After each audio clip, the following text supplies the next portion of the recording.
ชราแก่อาคราวแก่สมปัญญาทั่วภารามีถมไปเจ็บทุกข์ย่อมเวียนวนมีพ้นใครๆสัตว์โลกล้วนรู้แน่แก่ใจเกิดแก่เจ็บตายหลีกไปไม่พ้นใครหลงคิดหลงติดอัตตาว่าใจแจ้งกมลแม้นใครปลงได้คงสุขล้นชีวิตมีมองมนเกิดมาเป็นคนสมบูรณ์ดับหายเพียงร่างกายไว้ชีวาแต่กุศลผลกรรมทำมาย่อมแปลงค่ากลายเป็นทุนส่งผลให้ทุกคนเวียนวนไม่สูญ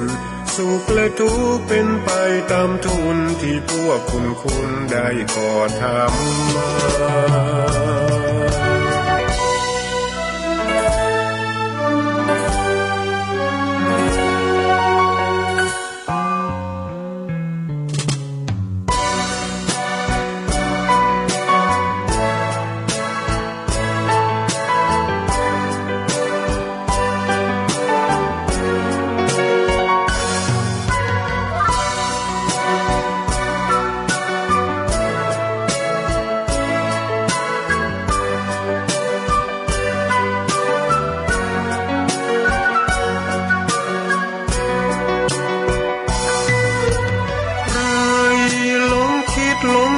อัตตาว่าใจแจ้งกมลแม้นใครปลงได้คงสุขล้นชีวิตมีมองมนเกิดมาเป็นคนสมบูรณ์ดับหายเพียงร่างกายไว้ชีวาแต่กุศลผลกรรมทำมาย่อมแปลงค่ากลายเป็นทุนส่งผลให้ทุกคนเวียนวนไม่สูญสุขและทุกข์เป็นไปตามทุนที่พวกคุณได้ก่อทำมา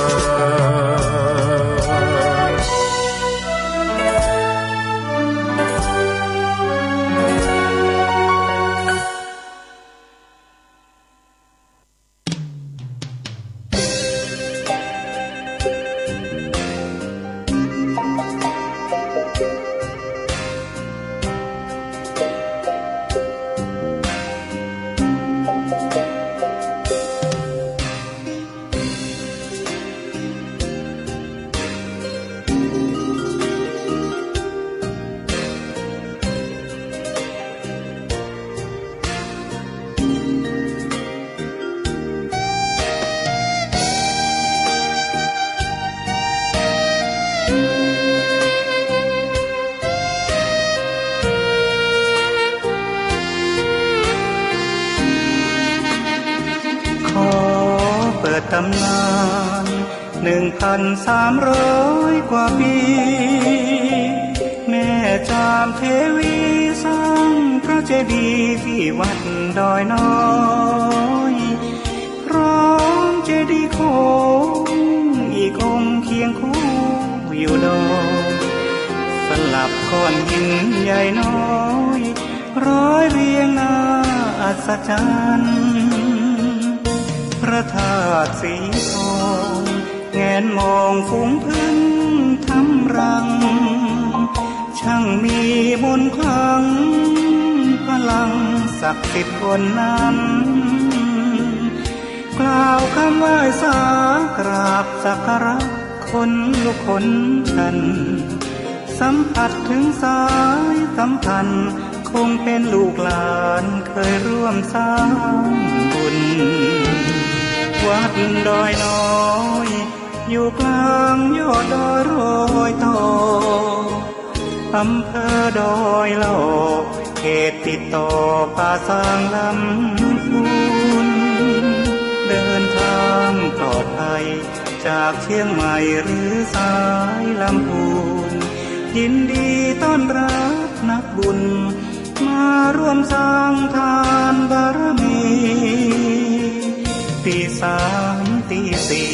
เปิดสถานีฟังตุลุงยอง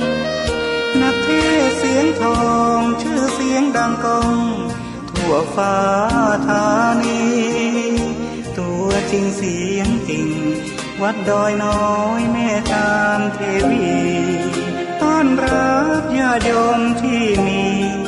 จิตศรัทธามาร่วมสร้างบุญ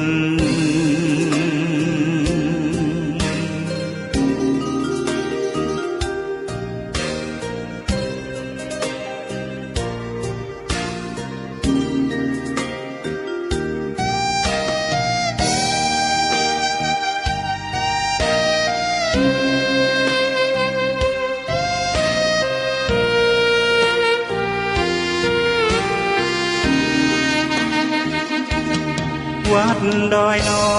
ยอยู่กลางยอดดอยโรยต่ออำเภอดอยหล่อเขตติดต่อป่าสางลำพูนเดินทางปลอดภัยจากเชียงใหม่หรือสายลำพูนยินดีต้อนรับนักบุญมาร่วมสร้างทานบารมีตีสามตีสี่เปิดสถานีฟังตุลุงยองนักเทศเสียงทองชื่อเสียงดังก้องทั่วฟ้าธานีตัวจริงเสียงจริงวัดดอยน้อยแม่ตามเทวีต้อนรับญาติโยมที่มีจิตศรัทธามาร่วมสร้างบุญ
พฤกษบภกาสร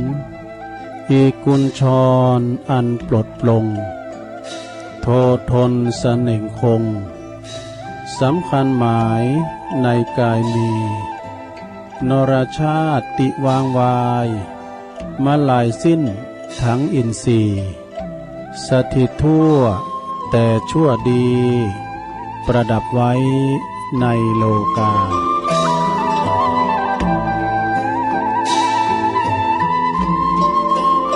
ตื่นเจ้าขึ้นมายิ้มแย้มแจ่มใสทุกโศกโรคภัยหายไปหมดสิ้นก็ขอความนอบน้อมแด่พระรัตนตรัยอันมีพระพุทธพระธรรมพระสงฆ์เป็นสรณะที่พึ่งกราบแน่ไต่ไหวสาถวายความเคารพมายังครูบาอาจารย์พระมหาเถรานุเถระตันเจ้าคณะพระสังฆาธิการพระภิกษุสามเณรเจ้าจุโตนจุองค์กุวัดวาอารามและก็พร้อมถึงสำนักสงฆ์ด้วยขอความเจริญในธรรมเจริญปอนมายังบรรดาปอออกไม่ออกศรัทธาตัณสาธุชนคนดีทั้งหลายบ่ว่าจะเป็นปอหลงแม่หลงปอลุงแม่ป่าปีป่าหน้าเอาอาศรัทธาตินจองห้องวัดเฒ่าแก่หนุ่มกำใจยิ่งต่างหลาย อันปินกีฬานุปถากสันนิบาตตานเข่าตื่นมาเมื่อเจ้าก็มาฟังรายการเนาะรายการนี่เปิ้นใส่ชื่อว่ารายการสัพเพเหระปะกินากะขอนลุงไก่แจ้งรายการเสียงธรรมแสงทองซึ่งวันนี้ก็บริหารดำเนินรายการโดยตนโตแห่งอาตมาภาพเก่ากับผมตุลุงนันชัยวัฒนาคเสโนแห่งวัดพระธาตุดอยน้อยตำบลดอยหล่ออำเภอดอยหล่อจังหวัดเชียงใหม่ ก็มาปบมาปะกันทุกวันเจ้า3 เจ้าด้วยกันเนาะวันพฤหัสวันศุกร์วันเสาร์ก็มาปบมาปะกันเนาะวันนี้ก็พรำว่าปินวันเสาร์โดยวันเสาร์นี่ก็ตามที่เฮาสัญญากันไว้ว่าจะมีกิจกรรมไม่นะเนาะยกวัดมาติบาตนะมีกิจกรรมปีลายน้องนักวันนี้เปิ้นคุณมาวัดกันหลายอีกอะเนาะ จินตนาการกันเอาเนาะก็เดียวก่อนก็เดียวเขาก็มาว่าเรื่องกิจกรรมโยงเข่าโยงยังต่างๆก่อนอื่นนั้นตุลุงก่อนที่จะเอ่ยไปตังสถานีวิทยุตีเปิดหับสัญญาณรายการธรรมะทรงเจ้าก็เฮาก็มาไหว้พระแล้วก็สวดมนต์กันก่อนเนอลงเนอตื่นขึ้นมาแล้วบ่ลงบางลงโอนแม่บุญพินเขาตึงลงตึงลายเนาะก็เดี๋ยวเฮามาไหว้พระแล้วก็มาสวดมนต์เพื่อความเป็นสิริเป็นมังกรละเป็นมงคลกับตนกับโตกับขอบกับโคกับลูกหลานตานเต่าเนาะให้อยู่ดีมีสุขเน้ออ้าวพร้อมแล้วเอาก็ไหว้พระพร้อมกันเด้ออะระหังสัมมาสัมพุทโธภะคะวาพุทธังภะคะวันตังอภิวาเทมิสวากขาโตภะคะวะตาธัมโมธัมมังนะมัสสามิสุปฏิปันโนภะคะวะโตสาวกสังโฆสังฆังนะมามินะโมตัสสะภะคะวะโตอะระหะโตสัมมาสัมพุทธัสสะนะโมตัสสะภะคะวะโตอะระหะโตสัมมาสัมพุทธัสสะนะโมตัสสะภะคะวะโตอะระหะโตสัมมาสัมพุทธัสสะอิติปิโสภะคะวะอะระหังสัมมาสัมพุทโธวิจาจารณะสัมปันโนสุขโตโลกวิตูอนุตตโลปุริสตัมมาสาลาธิสัทธาเทวมนุสสานังพุทโธ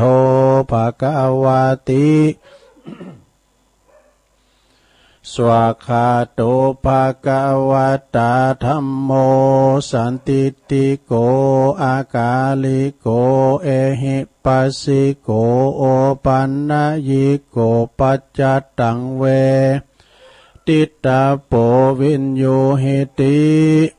สุปฏิปันโนภะคะวะโตสาวกสังโฆอุจุปฏิปันโนภะคะวะโตสาวกสังโฆยายะ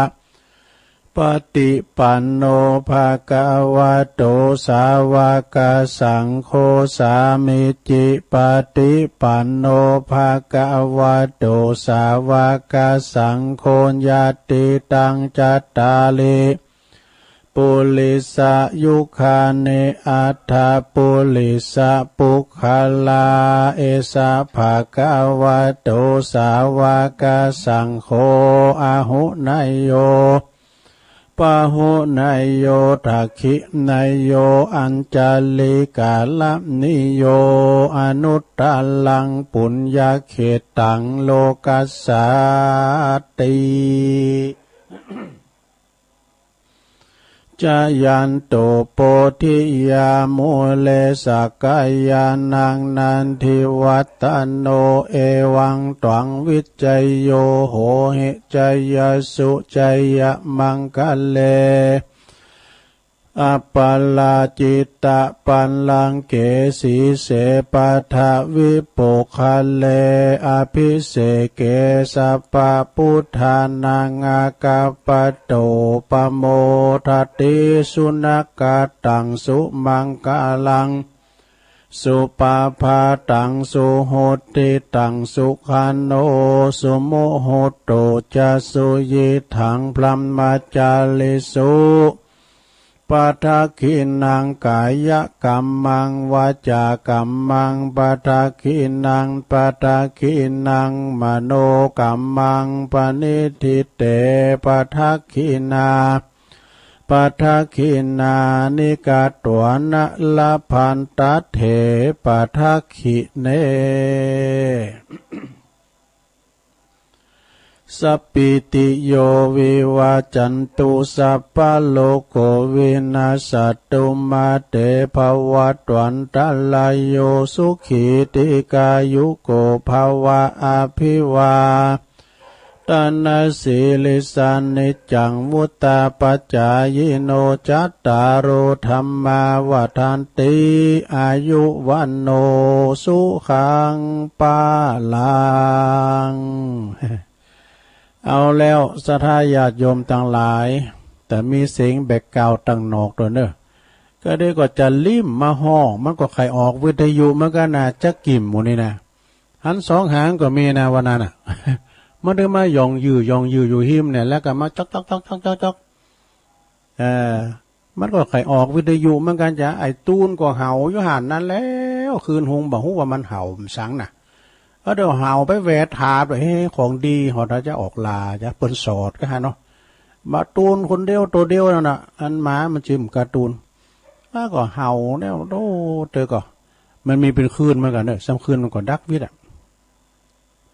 เสียงเล็ดหลอดมาก็ซุมมาเดินในโรงเนอะเนาะมันก็เนาะวิทยุชุมชนมันก็มีซับปะก็เดี๋ยวก็เปิ้นมาพองก็เดี๋ยวก็เปิ้นห้องไปพองปูดขาดวันนั้นก็ขาดไปกึ่ง เอาเทปเขาใส่เดี๋ยวผู้วานเทปนี่จะคือพอเนาะเทปเก่าตัวลุงนะจะเราขวัญตัวลุงพร้อมกับพวกนี้เทปเก่านะเอาแล้วนะสัทธาญาติโยมเนาะตอนนี้ไปตัวลุงก็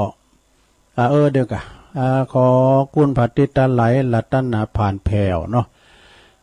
พระเกศเจ้าตั้ง3ประการจงด้นบันดาลมาปกป้องคุ้มครองรักษาครูบาอาจารย์พระสงฆ์องค์สามเณรเจ้าอยู่กับวัดกับว่าอยู่ดีมีสุขมีสง่าราศีงอกงามไพบูรณ์ในพระพุทธศาสนาเผยแผ่สัจธรรมคำสอนของพระสัมมาสัมพุทธเจ้าเนาะศรัทธาญาติโยมก็เหมือนกันก็ขอให้มีสุขภาพพลานามัยสมบูรณ์แข็งแรงนะก็ฟังกันไปปิ้นกำลังใจสำหรับอีปอยแม่ที่ไปไหนมาไหนบ้าใดปิ้นมาพึกมาพาดอยู่โทษแม่ไม่นี่ดูดปาก สุมาจะสะดุ้งยาหรอยี่มันว่าหอมมักลำยาก็เอาผ้าเขาหุ่มแล้วนะปากมันแบบเป๊ะ สุมาอะไรหรอเนี่ยสะดุ้งยาหรอยี่ถ้าเป่งเรื่องหรอ เอามากันไปนักเอาจะไปทางวิทยุกันหลงตัวลุงไม่ในการเก่าเครื่องเก่าไม้ในการไม้มันติดปากมันอุ่มออกแล้วไว้ห่างเนี่ยมันดึงจางอั่วการเอาติดปากกับครูกันขอบคุณสถานีวิทยุในเครือข่ายรับสัญญาณรายการทำมาช่วงเวลา 3:00 ถึง 5:00 เวลาสดอันนี้นะรายการสดก็มีสถานีวิทยุคลื่นพระพุทธศาสนาและวัฒนธรรมของวัดไฝหินตำบลสุเตปอำเภอเมืองเชียงใหม่104.50 เมกะเฮิรตซ์โดยเมตตาบารมีธรรมอาจารย์ท่านพระครูสมุวิสุวัฒน์วรกิจโจขอบคุณอาจารย์พระครูวันนี้ฟังกูอย่างนะ ตุลุงตื่นมาตั้งเมื่อนั้นจบยังเดอะเฮียนแล้วก็มาฟังตุลุงทองแล้วก็ปล่อยเพลงเขาออกอันในสถาได้ฟังเพลงบะเก่าสถานีคณะสงฆ์นะวิทยุคณะสงฆ์เมืองฝางเนอะอำเภอฝางตั้งอยู่ที่วัดพระบาทอุดมนำบ่อสาวาสำนักวิปัสสนา FM 100.25 เมกะเฮิรตซ์เนอร์โดยเมตตาบารมีธรรมหลวงพ่อพระครูสุจิตานุรักษ์หลวงปอยใหญ่เฮาเนาะเจ้าคณะอำเภอฝางขอบคุณตุปีจำเริญโชติธรรมโมแห่งวัดสันโค้งอำเภอแม่อายด้วยเนอพระอมรเทพอุปสันโตวงเล็บอุดเถินนะตุปีโจแล้วก็สถานีวิทยุแดนดินถิ่นล้านนาตั้งอยู่บ้านโฮงโงตำบลนำบ่อโลงอำเภอสันป่าตอง FM 103.50 เมกะเฮิรตซ์โดยคุณรุจิสมบัติเงาคำเนอสถานีวิทยุคลื่นธรรมะของชุมชนวัดหวยตองซักตำบลขวงเปาอำเภอจอมทอง FM 98.75 เมกะเฮิรตซ์โดยเมตตาบารมีธรรมอาจารย์ท่านพระครูวาปีวรมานิตท่านพระอาจารย์ชวลิตชยวังโสโซนไต่ฟังดังชัดเจนสถานีวิทยุมนเสียงธรรมจากอำเภอแม่แจ่มตั้งอยู่ที่วัดบุพารามตำบลช่างเครื่องอำเภอแม่แจ่ม FM 106.25 เมกะเฮิรตซ์โดยเมตตาบารมีธรรมหลวงพ่อพระครูมงคลวิสิทธิ์หลวงพ่อเจ้าคณะอำเภอแม่แจ่มขอบคุณท่านพระปลัดอุทัยด้วยเนอสถานีวิทยุเน็กเนลเรดิโอ FM 96.75 เมกะเฮิรตซ์ดังอยู่ที่บ้านโจงตำบลทุ่งกวาวห้างหุ้นส่วนจำกัดอนุสรณ์เรดิโออำเภอเมืองปานจังหวัดลำปางเนอวิทยุชุมชนคนเหนือเขื่อนนะอันนี้ก็ตั้งอยู่ที่บ้านดงดำอำเภอฮอด FM นะFM 90.75 เมกะเฮิรตซ์เด้อสถานีวิทยุเพื่อการศึกษาและพัฒนาอาชีพ Radio Network FM 103.00 เมกะเฮิรตซ์อำเภอเมืองจังหวัดลำปางโดยคุณอนุพงษ์ตาจีนะเนอสถานีที่9 Radio Network FM 99.50 เมกะเฮิรตซ์วิทยาลัยเทคโนโลยีและการจัดการกฟผ.แม่ม้อลำปางเนี่ยเก่าสถานีใหญ่นะลงเนอเก่าสถานีใหญ่ด้วยกันฟังกันไปต้องขอบคุณเจริญปอนขอบคุณแล้วก็กราบขอบคุณในเมตตาธรรมท่านเจ้าหน้าที่ดีเจที่เปิ้นลิงสัญญาณนำเอารายการเสียงย่องนี่ไปสู่ท่านผู้ฟังที่อยู่ตั้งบ้านตั้งจองนะลงเนาะนะบางพองก่อนนอนบ่หลับนอนบ่หลับก็ฟังกะเนาะฟังกันไปสดาญาติโยมทั้งหลายเจ้าก็มีหลวงพ่อมานิดก็โทรมาก่อนหน้านั้น แล้วก็มีแม่ไพตัวแทนพี่น้องบ้านขวาง แม่ไพก็โทรมาว่านี่แล้วก็ปดมาแม่อุ้ยติ๊บเนี่ยปดอายุเพิ่งเก่า10 ปลายแล้วตัวเพิ่งก็ฟังนะแม่อุ้ยติ๊บนี่อายุเก่า10 ปลายปานรถถีบได้ว่าโพดแข็งแรงเด้อ120เนี่ยอุ้ยติ๊บเด้อเก่า10 ปลายแล้วเนี่ยนะโอ้ก็มีแม่อุ้ยกองคำเด้อเนอะแม่อุ้ยกองคำอื่นไปดังเสาหินสปปนะคือสีโบบานสบบบสีโบบานปุ่นนะแม่ครูทองคำที่วงคำปุ่นว่าโอ้อุ้ยของนี่เปิ้นแข็งแรงตัวลุงเนี่ยว่าก็มอมาแอวหาเนี่ยอุ้ยของคำฟังอยู่ก้าเนาะอื่นไปดังอุ้ยหมอนโน้นด้วยเนอะพรมมาแบนจากบ้านป่าเบาะตำบลแม่แรง104 ปีเนอะปหมอเจริญปหมอนันดิบเนี่ยเดี๋ยวนี้ห่างไกลกันไปนะโควิดหายแล้วจะไปแอวหาไอ้ดอกปมอเลินตอกเส้นแม่แก้วตำบลล้อแม่แก้วเรามาโคงโลอันนี้ก็เป็นจ่าเก่าเหมือนกันจ่าเลี้ยงควายชีวิตตุลุงกับวิแม่นี่เหมือนกันเลยหนูเลี้ยงควายเหมือนกันไอ้น่ะแม่แดงขนมสินโดยลายแก้วพ่อสะอิ่งเขาเนี่ยแม่สาคอนเขาลายแก้วแล้วก็ต้องขอบคุณไปตังและตีและตั้งที่เปิ้นได้ฟังกันเนาะเดี๋ยวตุลุงก็จะมีการทำกิจกรรมต่างๆตัวมีคำขวัญมีคำเข้าหำแล้วก็มีนิทานตัววันนี้นะสถาตุลุงก็เกมทำมาเหมือนกันนะ ถ้ามีเวลาก็จะได้บรรยายธรรมตัวลูกอะไรไม่มีหัวไม่มีแขนนะมีไปแต่ว่าไปด้วยสองขาเอาไฟตอบได้พงลูกหยังมุนหล่นจนเนี่ยมีโหมีแขนไปด้วยเท้าเอาไปด้วยขาสองขาดูยังหัวเด้อ เอาต่อไปศรัทธาญาติโยมทั้งหลายกิจกรรมต่อไปนะกิจกรรมต่อไปก็จะมีนี่กะสุมาขันเกี่ยวทั้งสามนะ ต่อไปก็จะได้สุมาขันเกี่ยวทั้งสามเนื้อศรัทธาญาติโยมทั้งหลายเนาะว่าพร้อมกันไปเลยนะมาเมปุถังกุณาสากัลลันตังนามาเมธัมมังโมเนลาจาเตสิตังนามาเมสังฆัง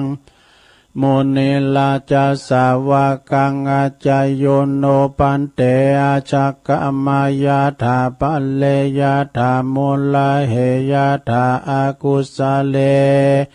เยมายังพุทธธรรมสังฆาสังฆาเตสุติรัตเนสุอาติเตวาปัจจุปันเนวาอวิวายติวาลาโหวากายเยนะวาวาจายาวามนัสสวาปามัตตังวาอากาลวังวาอากาสิมหาติสวายาธาธรรมังปฏิกัลโลมาเตสังโนพันเตพุทธาติรัตนัตยังอนุกัมปังอุปาทายาอัจจยังอัจจยาโตปรติกันหันตุคัมมันตุสัพพังโตสังอายะติงสังวาลิสามานาปุเนวังกัลลิสามาสันจิจโตสังอสันจิจโตสังสัพพังโตสังขมันตุโนเอาแล้วไปอย่างหนึ่งแล้วต่อไปก็สุมาเข้าภิกขาหาเนอลงเนอนะมาเมทุปะบุภาลาจาตาเนโอตันนาภิกขาหาลาตาเนสหปาลิวาลาตาเนวัลลาตาขินาเยกายะตัวเลวาจิตัวเลมโนตัวเลสัญจิจะปะมาเตนะวาอะสัญจิจะปะมาเตนะวากายะกัมเมนะวาวจีกัมเมนะวามโนกัมเมนะวาอาติตาโตสังปัจจุปันนะโตสังสัพพังโตสังฆมันตุโนตุติยัมปิตาติยัมปินะมาเมตุปะบุภาลาจาตาเนโอตานาภิกขาหาลาตาเนสหปาลิวาลาตาเนวัลลาตาขินาเยกายะตัวเลวาจิตัวเลมโนตัวเลสัญจิจะปะมาเตนะวาอะสัญจิจะปะมาเตนะวากายะกัมเมนะวาวจีกัมเมนะวามโนกัมเมนะวาอาติตาโตสังปัจจุปันนะโตสังสัพพังโตสังฆมันตุโนแล้วไปทำกรรมทำอย่างหนึ่งเอาต่อไปเลยคาถาเฮาตั้งหลายปุรามเอาละละปู่จ้าเข้าไปเจ้าพร้อมกันเลยปุรามนี่ก็ปุรามท่านอิมังโอตันนาปินดาตานังติลาตานานังสากัจจังเตมาปูเจมาตุติยัมปิอิมังโอตันนาปินดาตานังติลาตานานังสากัจจังเตมาปูเจมาตาติยัมปิอิมังโอตันนาปินดาตานังติลาตานานังสากัจจังเตมาปูเจมาติกาลตังเหตายาสุขายายาวันนิปานายาสังวัตันตุโนต่อไปก็โยงเข้าบาทเด้งจอใส่เก่าใส่โหไขฝากาติกเข้ากองให้เด้อ อายออกจุงสาธุโอกาสะโอตันนาปินดาตานังปินดาตานังติลันเดี๋ยวใหม่โอ้อุจจารนี่แล้วสาธุโอกาสะโอตันนาปินดิปัตตังตานังนิปานาปัจจโยโหนตุโนนิจังโอตันนาปินดิปัตตังตานังนิปานาปัจจโยโหนตุโนนิจังโอตันนาปินดิปัตตังตานังนิปานาปัจจโยโหนตุโนนิจังเอาแล้วศรัทธาญาโยมทั้งหลายต่อไปก็หมู่เฮาเจ้าขาทั้งหลายเน้อไปยายแถวกันตั้งแต่โฮงหลวงครูบาบุญเทวบุตรปอจายอยู่แถวหน้าเทวดาแม่ยิงอยู่แถวหลังนะถอดแคบถอดโมเคนะตอนที่ใส่เข้าบาตรก็ไปอู่กันดักกันดักกันเงียบเอาปุดอันตั้งขายโยมไม่ไหนแก้วมข้ามเขามามจูสหากติกาสหามสังกาเข้ารุ่นบาทภาชนะเข้ารุ่นบาทกาละมังทางเปก็สอบนี่สามุไรเข้าสารประกบเลยประกบเลยนะตอนนี้ตุลุงทาเขาเดินแล้วนะก่อนที่จะใส่บาตรก็จ่อใส่เก่าใส่โหลำเปิงว่าข้าวของข้าพระเจ้าขาวดังดอกบัวยกขึ้นเหนือหัวถวายแด่พระสงฆ์จิตใจจำนงตรงต่อพระนิพพาน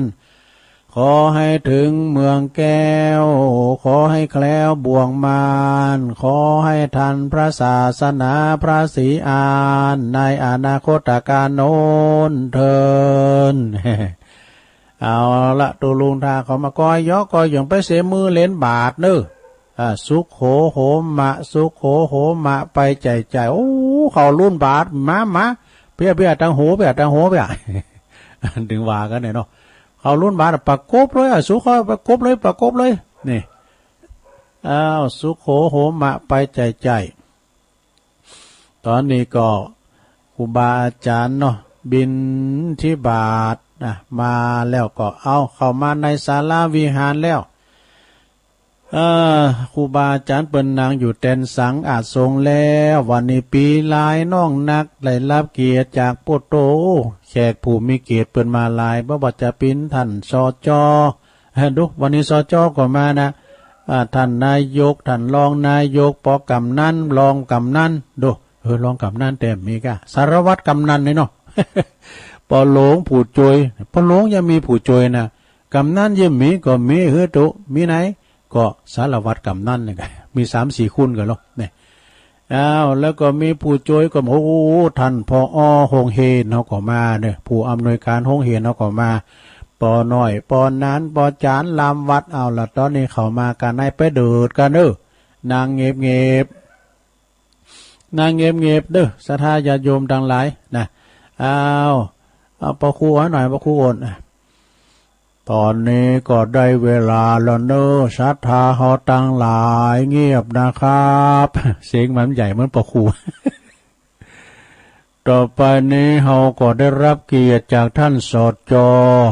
วันนี้ท่านได้มาร่วมทำบุญตักบาตรกับหมู่เฮาเจ้าข้าตั้งหลายปอล่ามจุดเทียนชนวนตั้งมั่นไว้ก่อน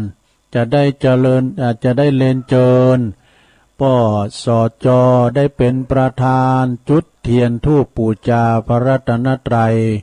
ทุกท่านประนมมือเงียบนะครับประคุณหลังจากที่ท่านสจ.เปิดจุดเทียนธูปบูชาไปพิธีเรียบร้อยนะเอาผู้ช่วยเอาไปเกณฑ์ขันศีลเห็นครับอันตุลุงทากรรมเกณฑ์ขันศีลเรียบร้อยเอาศรัทธาญาติโยมดังหลายตอนนี้ไปเขาจะได้หับศีลหับศีล5นะจะได้หับศีล5ทุกวันเสาร์ศรัทธาญาติโยมดังหลายต่างอกต่างใจอีปอยแม่เขาได้ไปวัดก็จูเอาเนี่ยสมมติว่าเดี๋ยวนี้สั่งจินตนาการ เอาไปวัดกับล่างเจ้าไหวพระหับศีลจะได้หับศีลดังต่อไปเลยเนอเอาประจานว่าไปเลยมันหล่ามันควายแล้วต้องมันใจว่าเต้นเหมือนขาเพื่อจะไปมาทอมกันอยู่กลุ่มมาทอมแม่สีก็เอ้าว่าไปเลยเอาเนอะตั้งใจเนอะมายังพันเตติสาลานเนนะสหปัญจศีลานิยาจามะตุติยัมปิมายังพันเตติสาลานเนนะสหปัญจศีลานิยาจามะตติยัมปิมะยังพันเตติสาลาเนนะสหปัญจศีลานิยาจามะนะโมตัสสะภะคะวะโตอะระหะโตสัมมาสัมพุทธัสสะ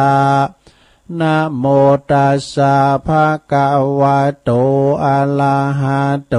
สัมมาสัมพุทธัสสะนะโมตัสสะภะคะวะโตอะระหะโตสัมมาสัมพุทธัสสะพุทธังสรณังคัจฉามิธัมมังสรณังคัจฉามิสังฆังสรณังคัจฉามิตุติยัมปิพุทธังสรณังคัจฉามิตุติยัมปิธัมมังสรณังคัจฉามิตุติยัมปิสังฆังสรณังคัจฉามิตติยัมปิพุทธังสรณังคัจฉามิตติยัมปิธัมมังสรณังคัจฉามิตติยัมปิสังฆังสรณังคัจฉามิปานาติปาตาเวรมณีสิกขาปะตังสมาธิยามิอทินนาตานาเวรมณีสิกขาปะตังสมาธิยามิกามเม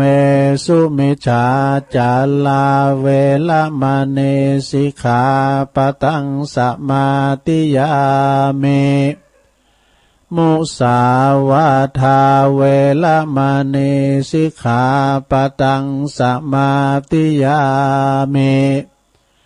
สุราเมลยะมัชฌะปมาตฐานาเวรมณีสิกขาปะตังสมาธิยามิอิมานิปัญจสิกขาปะตานิสีเลนะสุขติงยันติสีเลนะโภคสัมปตาสีเลนะนิพุติงยันติตัสสมาสีลังวิโสทะเยสาธุสาธุสาธุหับศีลหาไปปิ้นตีเรียบร้อยเก็บไว้ดีลงเนอะประเสียมันหายเนอะกับมันหายก่อนปิ้นยังศีลหนาตุลุงมาปั้นแถมเนาะหายไปขอสองขอก่อนปิ้นยังแหละนะศีลปินอาภรณ์ที่งามแต่สถาเฮาประเทศไทยถ้ามีศีลหาครบเหมือนกันหมดเปิ้นว่ามันต้องมีตำรวจทหารก็ได้ คุณเฮาจะอยู่ตามรักษาศีลไม่ไผเดือดร้อนไผนะจากนั้นก็หับศีลหาไปแล้วตอนนี้ไปตุลุงจะสวดนะพญานกยุงทองกันเนอะโมหปริตนะ สวดแล้วเฮาก็จะได้โยงขันโหลงหรือว่าโยงขันโลมนะแล้วก็ตอนนั้นก็จะได้แผ่เมตตานี่เนาะจะได้แผ่เมตตากับศรัทธาญาติโยมต่างหลายตัวเนาะต่อไปตุลุงเจ้าว่าคุณเดียววาจาก็มันจะลุงนี่เนาะ อุเตอาเปนี่นะถ้าว่าเต้นก็ว่าถ้าว่ามันเต้นก็ปิญญาณลงเนอะอุเตตายัญจกุมาเอกาลาชาหาลิสวันโนปาทาวิปาภาโสตังตังนัมมัสสามิหาลิสวันนังปาทาวิปาภาสัง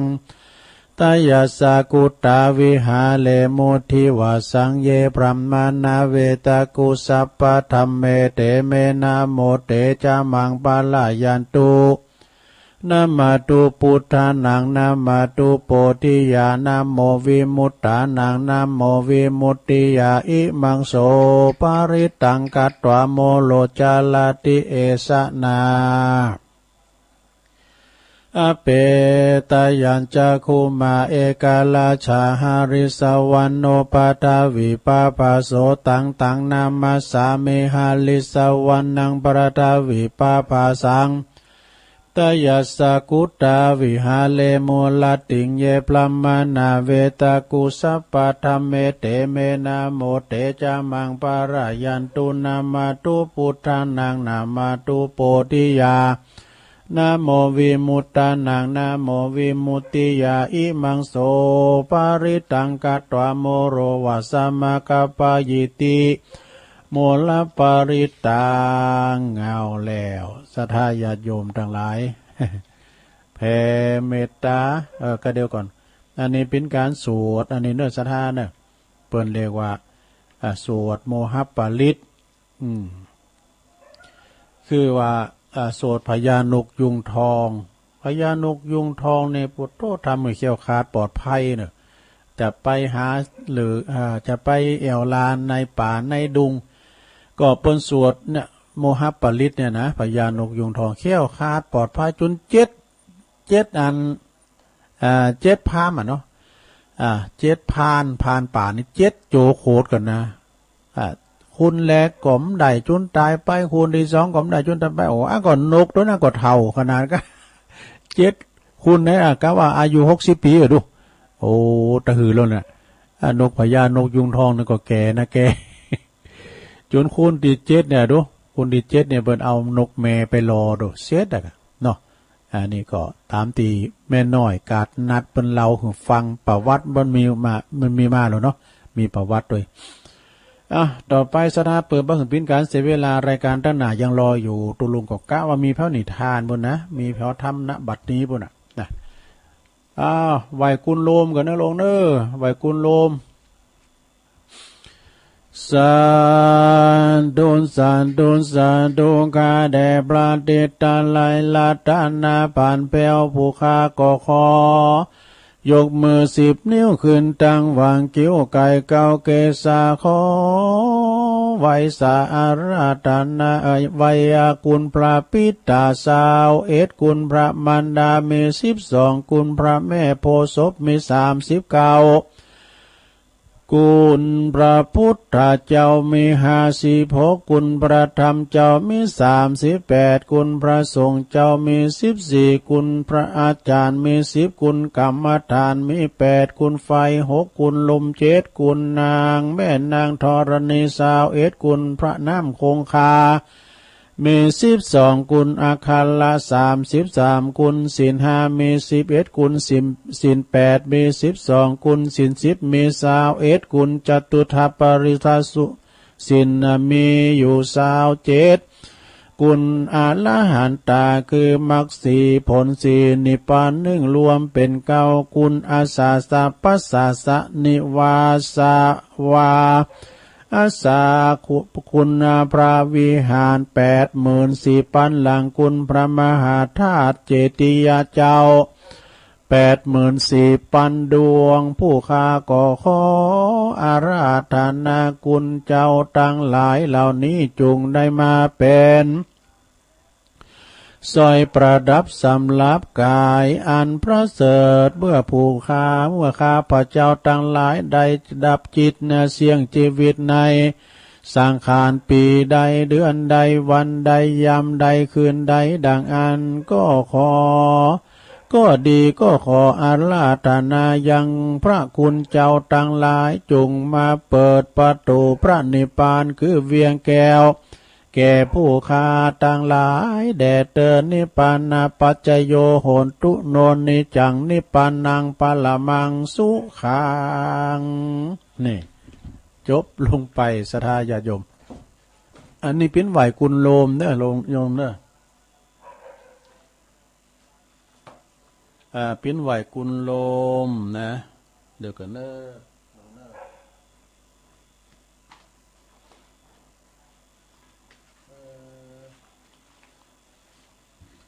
บ่ฮู้ว่ามันมีตังใด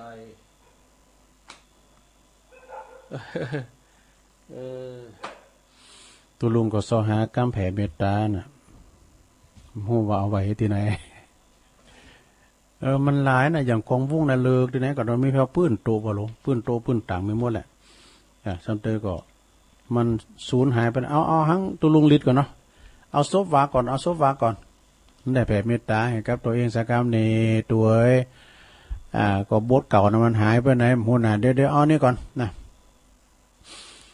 บทแผ่เมตตาเนี่ยสัพเพสัตตาสุขิตาโหนตุอันนี้ของตุลุงลิดเนอะ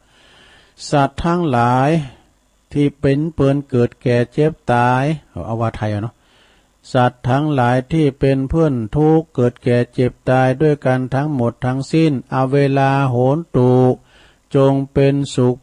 ขเถิดอย่าได้มีเวรแก่กันและกันเลยอัพยาปัชชาโหนตุจงเป็นสุขเถิดอย่าได้มีความเบียดเบียนซึ่งกันและกันเลยอเนกาโหนตุจงเป็นสุขเถิด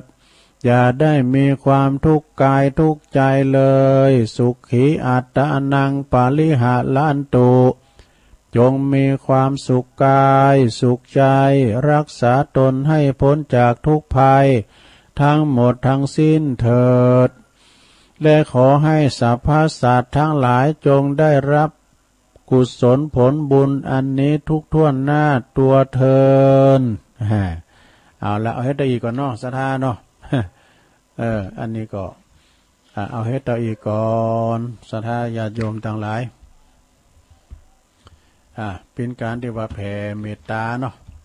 สัมภสัตต่างหลายได้แผ่ตัวเก่าสักกำพี่ยังเนาะสหามปะตุลุงผมจะได้กำปากเหมือนกันนะขี้ลืมนะมันก็ขี้ลืมเหมือนกันเนาะศรัทธาญาติโยมต่างหลายมีกรรมหนึ่งในของกรรมของอันเนี่ยเนอะศรัทธาคติธรรมนะเขาทาดีเหมือนกันเนอะศรัทธาคติธรรมของไผ่เดี๋ยวเกินเนอะคติธรรมนี่ก่อนเน็ตนักแก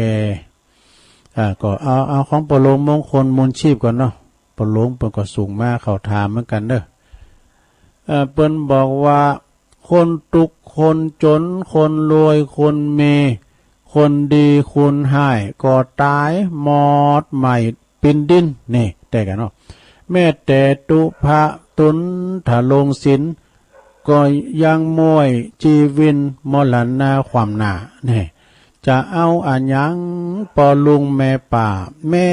พระสุธาก็ยังมั่งบ่าหินบ่าผาก่อนเตาโหจ้างยังหูแตกมั่งปินหอยนี่อายุคนเฮามันก็มินน้อยอายุถึง100เมินก็จังหันมีทำบุญไปเตอเฮหาไปเตอศรัทธาทำบุญไปเตอเฮหาไปเตอบ่ต้องไปคอยไผเนอะบ่ต้องไปคอยเงินกองเต่าดอยก็เอาไปตัวบ่ได้ แต่กันเนาะเงินของเต่าดอยก็เอาไปบ่ได้เอ็นไปเตนกจักตายถูกบ่วงสักวันแมงดวงอยู่ในไม้ไผพอบ่หันจักตายสักวันกับนกไม่แห้งแต่กันเนาะมันก็แปลกเหมือนกันนะนกมันยังหันหาได้นกมันยังมาหันจั่นขนาดโด่งอยู่ในไม้แห้งบนนี้มันในซักก็เดินนะนกต้นนั้นน่ะมันนั้นปากมันยาวเลยไหมแล้วมันเอาสุกไปตามหูตามห้อยก็เดินแยบมาแล้วโปโตได้โด่งตัวจะใหญ่เนี่ย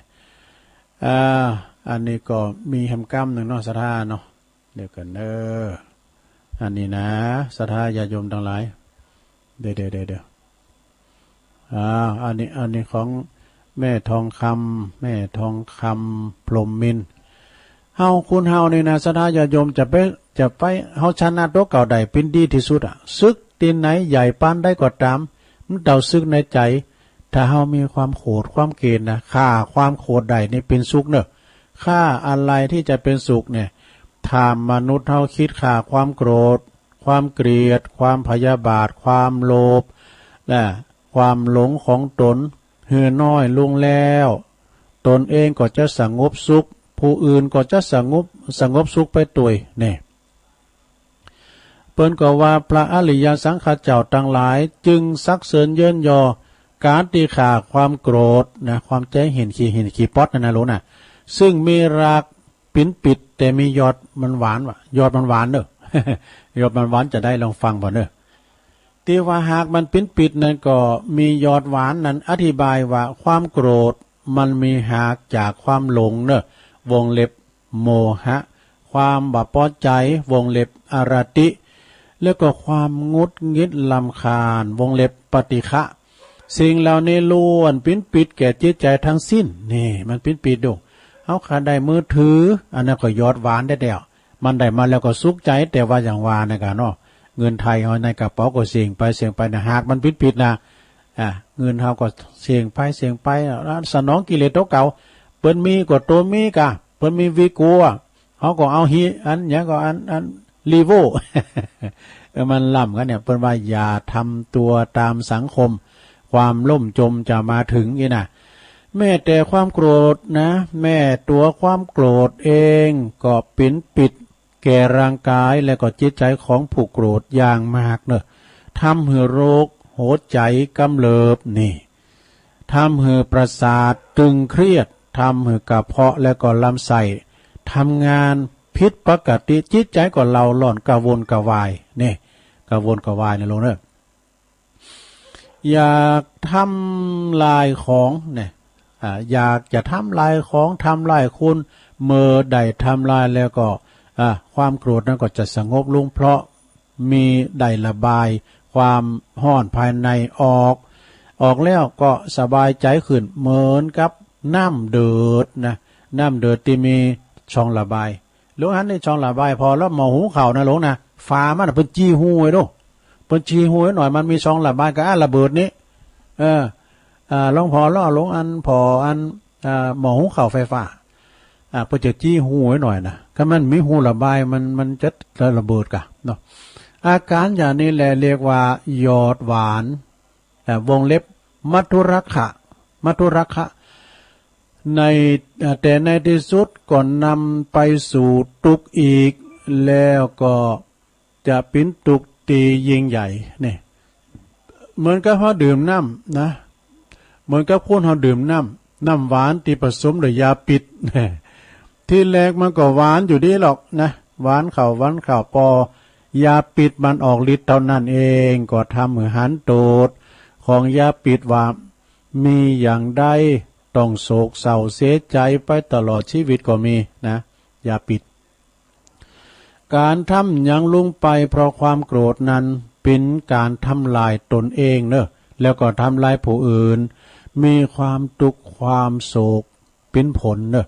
เพราะฉะนั้นญาติโยมทั้งหลายนะพระพุทธองค์จึงตรัสว่าบุคคลฆ่าความโกรธเสียได้ย่อมไม่โศกเศร้าจบสถา ขอบคุณแ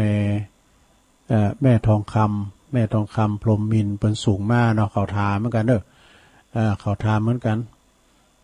อันนี้ก็จบลงไปสถาญาติโยมทั้งหลายเนาะอันนี้ทำอย่างหนึ่งนะฮะอันนี้ทำอย่างหนึ่งอันนี้ต่อไปนี่นิทานก็มีอยู่นะจ๊ะแล้วก็ธรรมก็มีอยู่อย่างนี่เฮาตานสังฆทานในสดาญาโยมสังฆทานตอนตานตุเจ้าสีตุนว่ะก็ได้ลองฟังพอธรรมผู้นี้เนี่ยของตุอุ้ยของตุอุ้ยหลวงพ่อบุญปันปุญญธรรมโมวัดแม่โป่งแล้วก็ของตุปีสมเพชรโดยมันตรงกันตุปีสมเพชรปัญญาโนวัดป่าไผ่บ่อทองลองฟังบอกกันเด้อสถา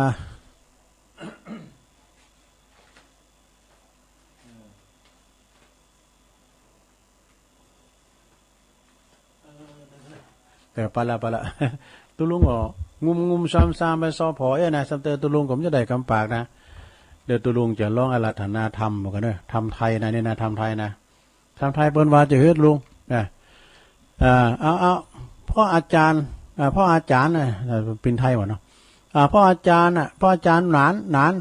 ไปหูเลิงไอ้บ่หนานเพราะว่าทิศคนไทยนะเปิ้นซิกไปแล้วเปิ้นเป็นทิศดอกนะบัณฑิตนั่นเองนะขอเชิญพ่อหนานมาราธนาธรรมไทยหน่อยนะอาราธนาอะไรนะอาราธนาธรรมไทยนะ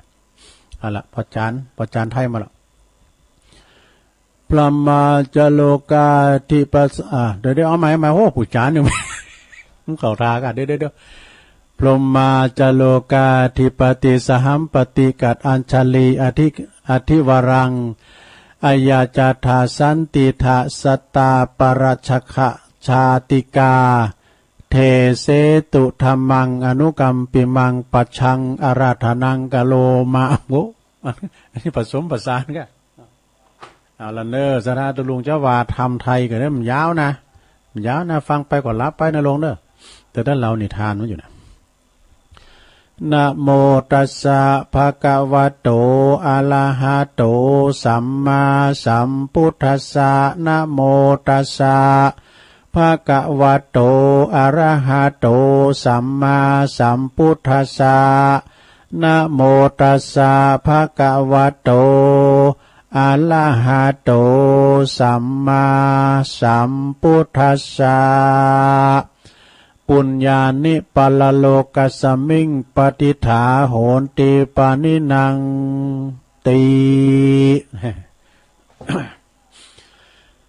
ณบัดนี้ตุลุงก็จะได้แสดงพระธรรมเทศนาพรรณนาอาในสงฆ์แห่งการทำบุญหือตาลปออกไม่ออกศรัทธาต่างหลายตันสาธุชนท่านผู้ฟังเพื่อปัดรับสติปัญญาเพิ่มพูนศรัทธาสัมมาปฏิบัติสืบต่อไปนะดังมีความว่าดังมีในความในสังยุตตนิกายสัทธวัคว่ามีเทวดาตนหนึ่งนะเขาไปกราบทูลพระพุทธเจ้าไปถามปัญหาซึ่งพระพุทธเจ้าเป็นประทับอยู่ที่เชตวันมหาวิหารเนาะทูลถามปัญหาว่ากับพระพุทธเจ้าว่าเหตุใดอันใดเป็นสิ่งที่คุณเฮาต้องการเนี่ยแล้วก็อันใดเป็นมิตรของคุณปัจจุบันแล้วก็อันใดเป็นมิตรในภพเบื้องหน้านี่พระพุทธองค์ทรงพยากรณ์ว่า สหายสหายเป็นมิตรเมื่อผู้ที่มีความต้องการพึงพาอาศัยเนี่ยสหายก็คือมิตรในจัดเนี่ยนะ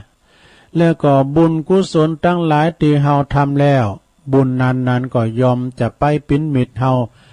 เป็นที่พึงในสัมปรายภพหน้าปุ้นนี่นะคุณเฮาทุกคนในโลกนี้จะอยู่โดดเดียวดายคุณเดียวบ่ได้ต้องพึงปาอาศัยซึ่งกันและกันมีกูมีครอบครัวมีวงวานมีวงสาขานาญาติมีลูกมีหลานนี่นะ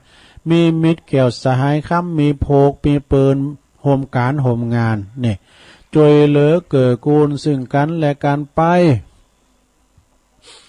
เพราะว่ากิจการงานบางอย่างนี่เขาทำคนเดียวมันได้นี่นะ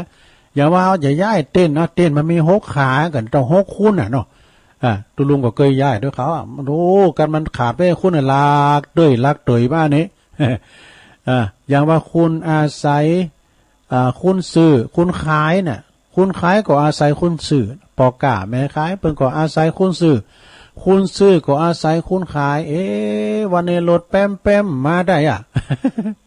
อันแป้มมาได้แต่เอาพักปังมาจอซะครับมันมีหมด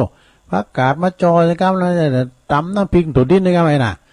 แล้วก็ผลผลิตอาศัยโรงงานโดยโรงงานก็อาศัยคุณโดยโฮมเดี๋ยวนี้โรงงานเปิ้นปิดกันต่างโรงงานต่างไต่เปิ้นปิดกันน่ะสถานคุณมันรวมกันหลายโรงงานก็อาศัยคุณงานจึงจะสำเร็จ บางงานบางอย่างนี่ถ้าทำคนเดียวในปวดใจเวลาหลายวันศรัทธาแต่ถ้าว่าช่วยกันหลายคนวันเดียวเสร็จเลย เนาะ ดังกำพังเพยบ้านเฮาเปิ้นว่าเยะการคุณเดียวมันอิดมันหมอยหิมตายถ้าเยะการหลายนี่มันเหมือนเปิ้นลิ้นนะอย่างเฮาตีเข่าซะได้ญาโยมสมัยก่อนลุงตีเข่าการตีคนเดียวเนี่ยอุ้ยก็มันยังมันนานลุงแล้วกองเข่าในเยื่อใหญ่นำเลยน่ะฟาดไปมันก็มีคู่มีลงหัวจักคู่มีคู่แล้วเปิ้นมีไม้ตะลางให้น่ะเปิ้นเอามาตำไว้หั่นฟาดนี่คือมันเปื่อยจ้ะฮะเนาะเขากำพายบ่โดนฟาดง่ายเหมือนก่อนนะเขาไล่เขากำพายกำฟาดบไปเนี่ยบ่โทตะแค่เลยก็เข็ดแล้วก่อนตัวลงไปครับจางฟาดเขาเนี่ยมันจะได้ชะตาฟาดเขาเอาเฟืองมาเยอะมาหือควายสีเขาก็เอาแกบเอาเขาเพิ่นได้แล้วเอาแกบเอาหามมาหือหมูนี่ทำงานฟรีเลยหรือจะเล็กอีกอย่างนึงว่าเนาะมีความสามัคคีซึ่งนำมาอย่างความสำเร็จนะแล้วก็หือชัดไปกว่านั้นนะนี่แหละเพียงตัวอย่างเปรียบเทียบการงานอาชีพที่เฮาต้องอุดหนุนเกิดกูลปึงปาอาศัยกันในยามมีชีวิตอยู่ในโลกปัจจุบันนี้เท่านั้นนะบ่สามารถจะติดตามไปโดยสู่ยังปาราโลกไปหน้าใดนี่นะเมื่อว่าเฮาแต่กายทำลายขันลงไปแล้วญาติพี่น้องมิตรแก้วสหายคำทรัพย์สมบัติก็ติดตามเฮาไปบ่ได้สักอย่างเพียงแค่ความสุขความสำราญในโลกนี้เพียงโชว์ข้างโชว์ข่าวต่ออันเนี่ยมีหันลายซะได้โยมอันนั้นนี่ประเทศเนี่ยก็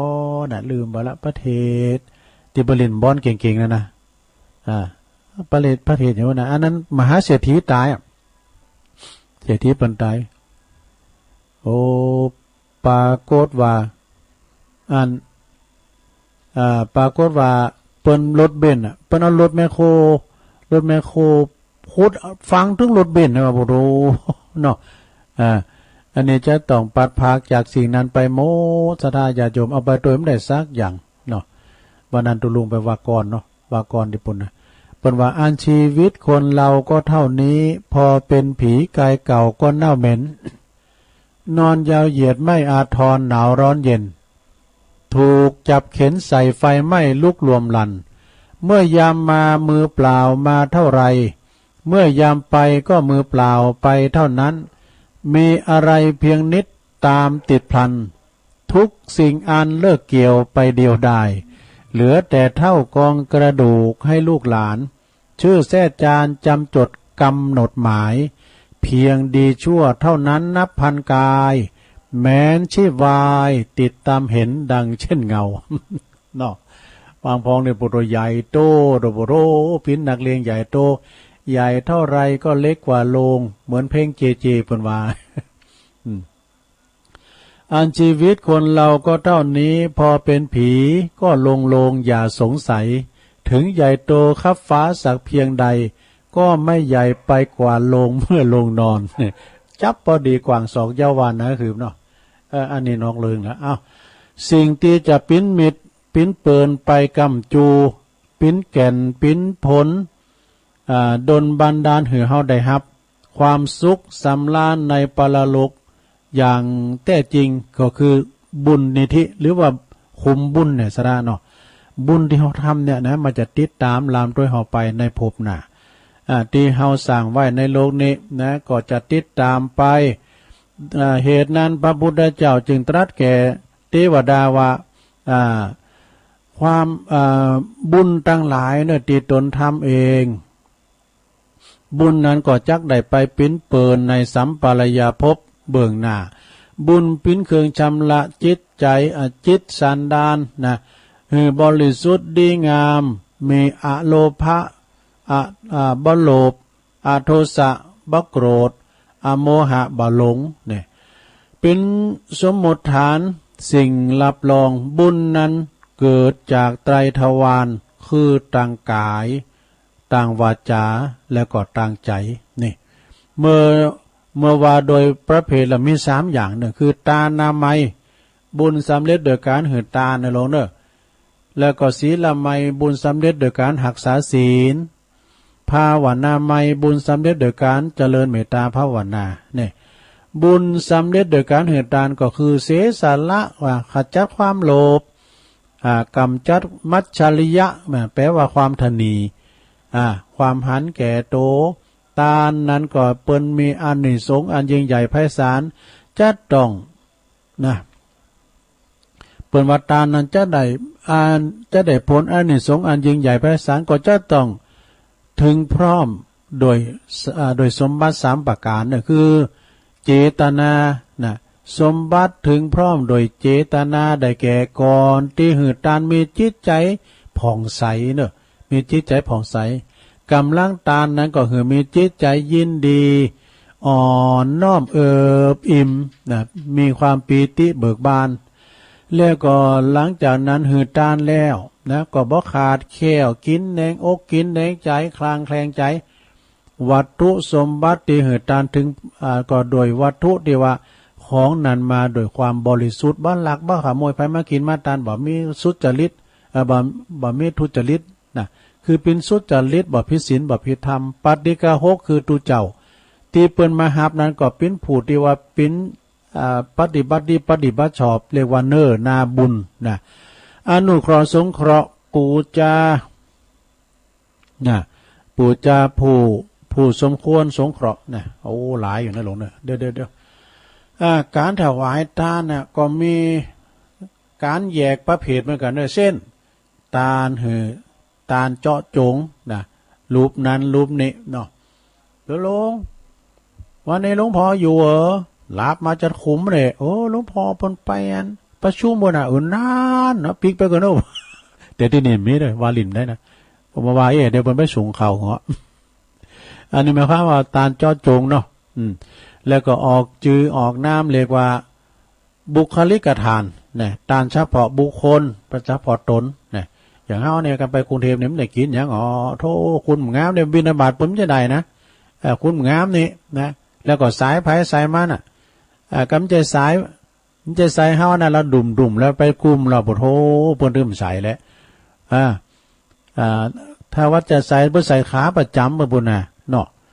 การตุนนั้นมากระเบิ่มได้มาเนี่ยเพิ่นโทรศัพท์บอกก่อนเนาะวันนี้บ่ได้วันนี้ไม่ได้ไปกุมข้าวด้วยนะเพราะว่าวันนี้ไปจะได้ไปทาน100 วันทั้งพุ่นมีก็100 วันเนาะทานเฉพาะบุคคลนะได้บุญเหมือนกันแต่อานิสงส์มันหน่อยว่ะบ่กว้างขวางการถวายสังฆทานนั้นหือทานบ่เจาะจงว่าจะเป็นพระภิกษุตุเจ้าตุนได้ก็ตามบ่ได้กังวลนะบ่ได้กังวลบ่ฮู้บ่จักฮู้จักคุ้นเคยก็ตามหรือว่าบ่ฮู้จักคุ้นเคยก็ตามคือทานหมดโดยศรัทธาพอใจดอกโดยศรัทธาพอใจนิมนต์ตุเจ้าขึ้นมาทั้งบุญบานนะหรือว่าไปฏิวัติ4 ตุนขึ้นไปเปิ้นเรียกว่าถวายสังฆทานนี่ว่านะมีอานิสงส์หนักบัณฑิตผู้ฮู้เปิ้นกล่าวไว้ว่าทานให้แก่พระพุทธเจ้า100 ครั้งบ่เตาถวายสังฆทาน1 ครั้งนี่ว่าแล้วก็ทำบุญถวายสังฆทาน1 ครั้งในชีวิตโดยความศรัทธาตั้งใจบริสุทธิ์เนาะองค์พระสัมมาสัมพุทธเจ้าเปิ้นได้ตรัสไว้ว่าผลบุญแห่งสังฆทานจักจวยดลบันดาลให้ผู้ถวายทานนะทุกภพทุกชาติจะบ่ปะความทุกข์เลยนะความลำบากยากเข็ญเลยแม่จะเกิดร้อยจาดถึงจนถึงพระนิพพานนะอานิสงส์สังฆทานก็ยังบ่หมดหมายถึงทานบุคคลที่ควรที่จะทานที่เป็นเนื้อนาบุญดีๆนะบุญที่เจริญงอกงามไพบูลย์ฉะนั้นบุญกุศลที่เฮากระทำนอกจากจะนำมาซึ่งความสุขกายสบายใจในปัจจุบันนี่แล้วก็ยังสามารถอุทิศส่วนบุญกุศลไปหาวงศาคณาญาติเปิ้นลงรับขันไปสู่ปาลโลไปหน้าดังพุทธภาษิตที่เปิ้นมาในอังคละนิกายอังคุตละนิกายรับรองไว้ว่าปุญญานิปาลโลกัสมิงปฏิฐาโหติปานินังก็คือหมายความว่าบุญต่างหลายนะยอมปินติปึงของสัตว์ทั้งโลกต่างหลายทั้งโลกนี้แล้วก็โลกหน้า บุญยังเป็นกัลยาณมิตรคอยติดตามผู้กระทำบุญนะเหมือนเงาติดตามตนตัวเฮาไปทุกหนทุกแห่งนะลงเนอะในการเฮาทำบุญนี่นะบุญกำจูรักษาดุจญาติมิตรของตนที่คอยอยู่หันญาติที่เปิ้นลูกไก่มานี่นะคอยที่จะจัดแจงอาหารตอนรับบุญยังส่งผลให้มนุษย์สมบัติสวรรค์สมบัติถ้าชำระล้างบาปอกุศลกิเลสอาสวะใดอาจจะได้ถึงนิพพานสมบัติใดแน่ฉะนั้นบรรดาปออกไม่ออกศรัทธาสาธุชนท่านผู้ฟังทั้งหลายได้ร่วมกันประกอบพิธีได้ฟังเทศน์ฟังธรรมในวันนี้เนาะเปิดว่าจักได้อุทิศบุญกุศลอันนี้แผ่พายย้ายบุญไปหายังเหล่าญาติกาวงศาปู่ย่าตาโทษของเฮาทั้งหลายที่เปิ้นได้ล่วงลับดับขันไปนะฮือได้รับฮู้รับสาปินปัตตานุโมทนาใหม่ในส่วนบุญส่วนกุศลที่พ่อแม่พี่น้องประออกศรัทธาบำเพ็ญกุศลในวันนี้นะขอส่งผลดวงวิญญาณของท่านไปสู่สุคติโลกสวรรค์ตามความปรารถนาของเจ้าภาพทุกสิ่งทุกประการนะดังแสดงพระธรรมเทศนามาก็พอสมควรแก่กาลเวลาในอานิสงส์สังฆทานคาถาก็พอสมควรแก่กาลเวลาก็ขอสมมุติยุติลงปรุงไว้เพียงเท่านี้เอวังก็มีด้วยประการฉนี้สาธุสาธุสาธุจบลงไปลงเอ้ยนะปิ่นธรรมอันนี้เนอะธรรมอานิสงส์นะธรรมอานิสงส์ถวายสังฆทานนี่ทานสังฆทานนะลงเนอะก็ฟังกันไปตอนนี้ไปเปิดบ้างเป็นการเสียเวลาตัวลุงไหนๆก็ติ๊กไว้แล้วตัวลุงจะเรานี่ทานกันเนอะอันนี้ความกตัญญูนะความกตัญญูบ่ฮู้กุลบ่ฮู้บุญฮู้กุลนี่อกตัญญูนะต่อไปจะได้เรานี่ทานเลิงนางกัจจานีนางกัจจานีนะอติติกะเลกิละดังได้ยินมาในการหลวงแล้วยังมีบุรุษคือชายหนุ่มผู้หนึ่งอยู่ในเมืองปาราณสีเมื่อมีเมื่อปิตาคือว่าปอตายไปแล้วก็ยังเหลือมารดาเหลือแม่คือชื่อว่าแม่เปิ้นชื่อว่านางกัจจานีนางกัจจานีนี่ก็เป็นแม่ของบุรุษหรือว่าชายหนุ่มเลงแม่มาเป็นเวลานานเป็นเวลาเมินนานแต่แม่ก็มีความหันอกหันใจว่าลูกบ่าวคนเดียวเนี่ยเยการก็มอยก็ได้ลูกหนึ่งเข้าป่อไฟถึงวันน่าจะมีอันแม่บ้านหรือว่าน่าจะมีเมนะแม่ก็เลยไปสอหาภรรยานะหรือว่าเมคือแก่ลูกนะครั้นภายหลังมาเนี่ยโอ้ลูกสะใภ้ที่ขอมานั่นนะมีความเกลียดจังแม่ผัวโอ้ไหวคุณเถ่านี่มีกระจุ่มมีกระแซมแบบไข่ปิ้นปุ้ยเลงก้า แล้วไปสุยน่ะไปยุยงสามีคือโพตัวเก่าเนี่ยสูแม่สูเนี่ยยำดีลำเลยมีกระจุ่มกระสามเนี่ยแบบเนี่ยแหละขับไล่แม่ออกเสียจากเคหสถานติบาตติจองโอ้โสสามีโกส่วนว่าสามีน่ะก็เจอฟังภรรยาแน่เนี่ยแปลว่าเมาตุกลืมตายเมากายลืมแก่เมาภรรยาลืมแม่จึงขับไล่แม่ซึ่งเป็นอันเป็นเรียกว่าเนื้อชีวิตเจ้าเนื้อชีวิตก็คือแม่เนาะโอ้เปิ้นอุ้มลูกปุกนอนมาเปิ้นอยู่ในตองเปิ้นเร่งใหญ่นากาบานมาก็ยังว่าดีเด้อครับไล่พักไสไล่ส่งแม่ออกจากเคหสถานว่ะนะเลขใหญ่มันก้องใหญ่เลขมาใหญ่มาแล้วความจริงลูกมันดีนะมีปิดแต่เมมันเนาะนะมันไปสุยไล่เมออกจากบ้านจากจ้องไปเมก็เลยสัตเซพเนจรว่ะนะมารดาก็เที่ยวสมสารทรมานมานานแล้วไปกาดไปตามลี้ขอกินกับแม่กาในขายว่ะคำมาแล้ว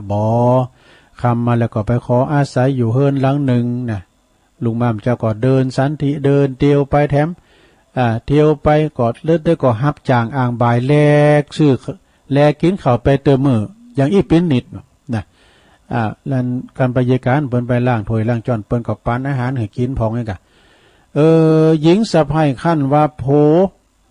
ผอันหญิงสะใภ้นั้นขั้น แม่โผหนีออกจากบ้านไล่ออกจากบ้านไปแล้วก็ตั้งต้องคือมีคันมีมานมาแล้วเนี่ยตั้งคันคือมีลูกบ่เนินจ้าก็คลอดลูกนะเกิดออกมานะจึงบอกสามีว่าสูพึ่งแต่กันเนาะแม่สูนี่เป็นตัวอากาลกินีน่ะมันก็ออกจากบ้านจากคุ้มเฮาไปเฮาก็มีลูกพอดีว่ะดูเมื่อว่าอยู่ใน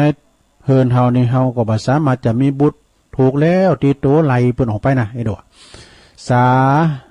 กิจจานีกัจจานีฝ่ายนั่งกัจจานีผู้เป็นแม่นั่นก็ละเหเลลอนไปละเหเลลอนไปรับจากอ่างบายกินแลกมือกันปิ้นขาไปแล้วเบิ้นฮู้ว่าลูกสับไปมีลูกปิ้นแม่มีลูกปอดใจเป็นมีบุตรนะเปิ้นมีลูกแล้วก็โอ้ดีอกดีใจต่างว่ะนะนางกัจจานีก็คิดว่าจะทำบุญอย่างนั้นนะเปิ้นจะทำบุญอุทิศไปหาไผก็เกิดถึงนี่ก็เขาลบผู้ยิ่งใหญ่ในตระกูลหนึ่งสุจริตธรรม3เนี่ยแล้วก็มีกายสุจริตเป็นตุนแล้วก็มีธรรมทั้งสองเมื่อหันว่าเสริมสูญไปแล้วลูกใจได้ลูกสับไปแล้วก็ไล่เฮาออกจากบ้านจากย่อมาเนี่ยนะนางกัจจานีก็ดังนั้นแล้วก็ออกไปสู่ป่าจ้าป่าแหวนะไปสู่ป่าแหวไปเก็บเอากระโหลกหัวผีมา3 ศีรษะมา3โหแล้วเปิดว่าจะเอามาปิ้นก่อนเสานั้นเอาหัวผีมาปิ้นก่อนเสาหุงข้าวเปิดจะได้เหือนมัตตกพัดว่ะแผ่กุศลไปให้แก่ธรรมทั้งสองตัสมิงคะเนในขณะย่ำนั้นก็ห้อนไปถึงพญาอินตากันเนาะเห็นทุกกรรมอย่างก็บอกว่าบรรดาเห็นทุกกรรมศิลาอาจเนี่ยมันกระด่างขึ้นมาก็เลยส่องที่ประเทศดูเหตุภัยก็แจ้งใจในพระอินทร์ว่านางกัจจานีนี่จะประกอบธรรมจากการทำภัตตกหารภัตตกมัตตกพัดอีนะอันนี้ตุลุงก็ไม่เข้าใจเหมือนกันเด้อ ก็ได้แก่ธรรมทั้งสองน่ะสำคัญว่าธรรมทั้งสองนั้นตายไปเสียแล้วอีดอกพระอินทร์ก็เลยเสด็จจากสงสวรรค์มาแปลงเพศเป็นพราหมณ์เนี่ยเป็นพราหมณ์แล้วมาสู่ตีไก่ของนางกัจจานีแล้วก็ลอยอยู่บุญอากาศลอยอยู่บุญอากาศมีเทวบัญชาตรัสว่าดูก่อนนางกัจจานีเอ้ยทำทั้งสองเนี่ยยังบ่ตายว่าท่านอย่าได้ทำมัตตกพัดเลยเพราะว่าในบัจจ้าเนี่ยบุตรคือว่าลูกของท่านเนี่ยกับลูกสะใภ้เนี่ยก็จะมาสอหาตัวหาท่านปิกไปอยู่บ้านอย่างอยู่เฮิรนอย่างเก่าอย่างเดิมว่ะนะโดยอานุภาพแห่งเฮาในครั้งนั้นตังสุตากัจจานีฝ่ายนางกัจจานีเมื่อได้ยินได้ฟังท้าวโกสีตรัสดังนั้นแล้วก็กลับไปสู่ที่อยู่แห่งตนส่วนว่าลูกชายนะแล้วก็ลูกสะใภ้ทั้งสองคนนี่ก็มาระลึกนึกถึงกุลของนางกัจจานีหรือว่าปิ่นแม่เนี่ยนะผู้ปิ่นมารดาเนี่ยทั้งสองคนนี่ก็มีความสำนึกที่ว่าทำผิดไปก็เลยไปเสาะหาน่ะปาเมนะปากันไปเสาะเถียวหาที่ไหนก็บอกป้าอีเมไปอยู่ที่ไหนไปเสาะหาที่ไหนก็บอกป้าเอาไปมาทำวันก็มาปะนางในระหว่างแห่งหนทางนะหุ่นทั้งสองก็เลยหมอบกราบแทบเท้ามารดาขอขมาขออาภัยที่ได้ล่วงล้ำกรรมเกินจงจับได้ไล่ออกจากเคหสถานบ้านจองหอเฮิรนทำให้แม่มารดาเนี่ยลำบากตรากตร่ำไปสอหาของกินกับพี่น้องเจ้าบ้านอันนี้เป็นกรรมอันใหญ่อันหลวงแต่ข้าพเจ้าทั้งสองก็ขอกราบแทบเท้าขอขมาอาภัยต่างนี้ไปแม่ต้องไปละหกละเหินไปอยู่ดังเก่าอย่างเดิมเน้อเข้าใจกันแล้วขี้แล้วมีก็ขี้แล้ว กรรมนี้สูต้นไหลอันแม่ขานะสูมต้นไหลขาเนี่ยจะไหลสูออกจะคุ้ม อีกันเนาะไปกูมันเหมือนเลยแต่ก็ดีนะกันว่าเขามาสังเกตนะคุณใดดีโกเมนะรวยเนอะมีเงินนะย่าโนแต่คุณใดดีโกเมนะสังเกตพอแล้วคุณใดดีโกเมนะ มันดึงงานมันดึงงานรวยนะละนิทานเรื่องนี้ก็จบลงไปเนอะศรัทธาญาติโยมฉะนั้นไผที่มีปอมีเมก็จะไปลืมเนอะจะไปเห็นเพิ่นปล่อยละกรรมลำบากไล่ออกจากหอจากเฮือน่ะเนาะมันว่ามันดีแต่นะปิตามารดาควรสากลไว้นึกกึดบุญคุณตั้นไว้สมบัติทรัพย์สินเหลือกินเหลือใจเป็นของแม่เจ้าตึงมวลพระคุณแม่นั้นยิ่งใหญ่กำสวนลูกเคยบอกวนลืมคุณแม่เจ้าลืมคุณแม่เจ้าเนี่ยพ่อแม่ในเป็นทุลภบุคคลเนอเป็นคุณที่ว่าหาได้ยากเป็นเทวดาเฮาหรอเนาะเป็นพระเจ้าขินเฮาเนาะแต่นั่นก็ไผมีปอมีเมติเตียวดุมๆก็ไปใจใส่ดูแลบ่เนอไปใจใส่ดูแลเนี่ยยามเมื่อเปิ้นตายเนี่ยเดี๋ยวว่ากินเขียวติ้มปากขยางยังแม่น่ะแม่ว่าขยะกี่ก็พักปังไอ้เอ้ยโอ้ก็จอมพักปังไหมแม่โผว่าคือก็แม่โผอันเรื่องเนี้ยก็อันคุณเฒ่าป้าปิงเนี่ยเดี๋ยวเขาจะไปกะอันเขาไปต้มกันเนี่ยทำบุญมึงก็เอาพักปังแม่ชักหามเลยกูล้ำกูมักเยี่ยมดีเลยนะก็อู่กันเข้าใจกันเนอะลงเนอะไอ้มีลูกไปก็อู่กันโมนอู่กันลงส่งกันป้อจะไปพิษเทงกันเนอะเนาะไปวางเปิ้นแล้วแพ้ใดพออันเนี้ยลูกอะไรไม่มีหัวไม่มีแขนไปได้ด้วยสองขาไปได้ด้วยสองขาเนี่ยแพ้ใดพอเอาเด็กหญิงอ้วนตอบสิเนี่ยลูกอะไรไม่มีหัวเองไม่มีแขนแต่ไปด้วยสองขาเดตุลุงนั้นจะตักตังลายกันเนอะแถมหานาทีนี่นะศรัทธาญาติโยมตังหลายก็เดียวกันเนอะเอาหังแม่ก่อนเอาของแม่จงดีเชื้อกันทาโดยนางแก้วเริ่มมาละเนอผ้าป่าตามเจตนาบอกว่ากันบทตำนี้ใดๆตามจิตเจตนาเนอหอมกันสบายที่ร้านของแม่จงดีเชื้อกันทาก็มีผู้ร่วมรายการนี่เราผู้ร่วมทำบุญก็มีหนึ่งศรัทธาพี่น้องปางปอยพี่น้องปางปอยไม่อามเขานี่โตกันไม่อามเขานี่ได้2 ปั้นกับ20 บาทแน่ดูแล้วก็แม่ขันแก้วปานหมอก200 บาทนี่ก็ดอยนาแก้วเนอะแม่บุญปันปานหมอก100 บาทแม่ครูอัมพรหนุนทอง100 บาทแม่จ้อยลองจ้อยพอเหรอแม่จ้อยจ้างแม่จ้อยเมืองใจ300 บาทแม่นงนุชสุขสถาน100 บาทแน่แล้วก็แม่อุ่นนะครับฮ้อนเนาะแม่อุ่นแม่อุ่นวงเทา100 บาทเด้อเปิ้นว่าจะได้มากน้อยอยู่ที่หลวงพ่อดีเปิ้นห้องตุลุงว่าพินหลวงพ่อดีเนี่ยก็ดีหมดอันโตมีหันเตืองก็ลมแต้ลมว่าบุญลำไยบ้านหน้าบ้านนี่แม่3 ต้นไปหมดดีกาโอ้บุญลำไยก้นยังว่าดีอยู่ มันลืมโตตุลุงนะว่าดีกาเนี่ยว่าดอกเตอร์ตุยเนาะดอกเตอร์วันนี้ไปทางใดตกงานนะดีกา ตอบมาเลยโอ้เสตกงานยังว่าดีอยู่กันจะเป็นพ่อดีอย่างกันเนี่ย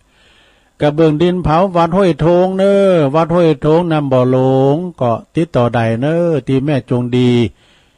แม่จงดีเชื้อกันทาปิ้นสะพานบุญนะปิ้นผู้นำบุญนะศรัทธาญาติโยมทั้งหลายแต่เต้ก็แฮ่นะโอ้เต้ก็ลองโทรไปถามท่านมหาสมชาติเนออันนี้แม่จงดีว่าตู้ลุงดีบอกให้เพื่อนกำเนอเต้บัดแต้อยู่ที่ใจสุทธิปัจจตังเนอวัดหนองเหงก็ได้ไปแล้วนะวัดหนองเหงก็ได้ไป7 ปันป่ายดูหลวงพ่อใหญ่ไปยังหอมด้วยนะเปิ้นมุงหลังคาศาลาที่โดนลุมโดนวาตภัยเนาะนี่ก็ขอบคุณแม่จงดีเชื้อกันทาเนาะสะพานบุญแต่ว่าไปทางงานปุณก็เหมือนกันไปทางสายชัยประการก็แม่สีทรเนาะแม่สีทรหนองบัวชัยประการแต่ว่าไปทางเบียงหนองหลองก็ไปทางปูนแม่เพนขาวเตี้ยครับเนาะขอบคุณยายดีเนอะยายดีเปิ้นตักมาตังลายยันอสมตัวนะตัวน้ำโจกเล็กเดแม่สุทธิวงศ์โดยตักมาตังลายชมรมนักวิทยุสมัครเล่นซีบีดอยหลังถ้ำก็ขอบคุณเนอะตังสมาชิกเขาเนาะนิกรชัยน้อยเจรพีพันธ์นะ เจรพีพันธ์ก็ตักมาตังลายแล้วก็กลุ่มเสียงด้วยนะแล้วก็บลบมันแปลในลงเนอะมันแปลตุลุงอ่านอังกฤษถึงฟังไว้แล้วนะบลบเนี่ยแม่ยายจันเนี่ยแม่จันเรือนใสเนอเนี่ยเพิ่นก็ทักทายมาแม่จันแม่เล่งจันเพ็ญคำโพธา แล้วก็ร้านพัฒนันโดยเนี่ยโยมบุญช่วยปีนันศักดิ์ศรีสันป่าตองโคศกเสียงทองแต่ตกงานอยู่ฟ้าประธานและปนรงค์กิติวงศ์เนี่ยพลเอกนรงค์นะสันต้นมือ แล้วก็มีโยมกันยาจารย์นะจากทุ่งเสี้ยวด้วยนะบ้านสวนดอยหล่อปีนั้นผลด้วยเด้อแม่นางอวนแม่บุญทวีตาออดด้วยนะยายปันแม่บลมนี่ก็อยู่น้องสมณะเนาะแม่บลมมาปินตาสุดที่สอนใจ เอื่นไปตางานแม่อุ้ยวันดีด้วยเนอฟังกันอยู่ก็แฮปอบุญธรรมชัยกาดจากหมูเปิ้งเนอโอ้ไหวสาบารมีธรรมอาจารย์มนตรีเด้อเนอเจ้าอาวาสตุปีบีเขาเด้อโยมนวลนิชวชาติโดยนะแล้วก็ปอชัดชัยวงศาแม่มนเด้อเนอพุทธนิมิตมนฤดียะมาภัย ไอ้หนูอภิญญาเด้อเนอไอ้หนูนี่เปิ้นก็เป็นนักร้องนะนักร้องจากดอยสุเทพแม่อัมพันยานัตตานจากบันหวายด้วยเนี่ยแม่อัมพันฟังกันอยู่ก่อปอสีปหลงสีวังบางคมเนตรเนาะจากทุ่งปูแดงด้วยเนาะปอครูชัยฮอตุยอาจารย์ชัยทองขันจากหนองผ้าขาวเมตตาบารมีธรรมอาจารย์ท่านพระอาจารย์สมเพชรปัญญาโนเดเนอร์วัดป่าไผ่บ่อทองเนาะยายไข่แก้วจากบ้านเส้งโตยปอบุญศรียานะจากเมืองฝางชัยปราการแม่บุญยวงเนอะแม่บุญยวงแม่น้อยนะแซ่พันแม่เลี้ยงบัวผินนะสุนทรเวชตัวนะจากเชียงใหม่เมืองศาสตร์ขอบคุณแม่เลี้ยงเนอะบัวผินยายบุญโดยนะฮะยายบุญโดยนะตัวปีหนุ่มก็วัดวัดฝายหินโดยนะทีมงานถ่ายทอดเสียงตัวกฤษณะตุปีโอมเดนเนอร์สุรชัยนี่อยู่เมืองจีเนาะกฤษณะตุปีโอมนี่อยู่วัดทุ่งโป่งโดยแม่พันธาวันนะโดยคุณลุงนิรันดร์ปันดอนตองเนี่ยฝนตกนะเห็นไหมโอ้ฝนตกอันนี้เจ้าของเจ้าของสถานีวิทยุน่านฟ้าเรดิโอนะแล้วก็มีลุงนัดลดเดือนชัยปินตานะโยมกันหาจากอันแม่เราไม้ปลาฝางนะแม่จงดีโดยเนอประลงมงคลโดยประลงมงคลมูลชีพจากน้องเอิกโดยแล้วก็บรรจงการทวังการทวงเนอะไอ้บรรจงนี่พี่ใหญ่ไตโหจากนำดิบเนอยายแดงดอกตันล่อมรัตนาโดยแล้วก็แม่เดือนเพ็ญทิมวางอาจารย์แม่ครูทองคำที่วงคำนะแล้วก็พี่น้องบันไกจิรพันธ์โมป้อแม่ครูยากศนอารีจากต้นเปาแม่อัมพรแม่แดงอัมพรจากแตนดอกไม้ด้วยเนาะแม่สุทัศน์ดีมูลประเด็นธรรมเอกวัดลาดตัวเนอแม่พินกราบไหว้สาเจ้าแม่สายพินนี่จังซอหรอ แม่ฟองติบแก้วดูมีอะไรกันเนาะโอ้เจ้าอธิการวิชาสุจินโนเจ้าคณะตำบลม่วงน้อยเจ้าวัดป่าตานนะเอิ้นไปตั้งแม่เอิ้นไปตั้งงานอาจารย์สุทัศน์การทวังเดินเนี่ยปอจานเขา อันนี้ก็ตักตังลายไว้พิ้นตีเรียบร้อยตอนนี้ไปตุลุงก็จะเป็นบรรยากาศนะลงเนอะตุลุงก็จะเปิดสายแล้วนะสดาญาติโยมตอนหลายพระจะโทรมาปิ้นกำลังใจตุลุงก็เชิญได้เนอะในเบอร์0899555605 โทรกันเข้ามาเลยสายแรกโอ้มากำเดียวก็แต่มาบัดแต้เข้ามาใหม่เนอะ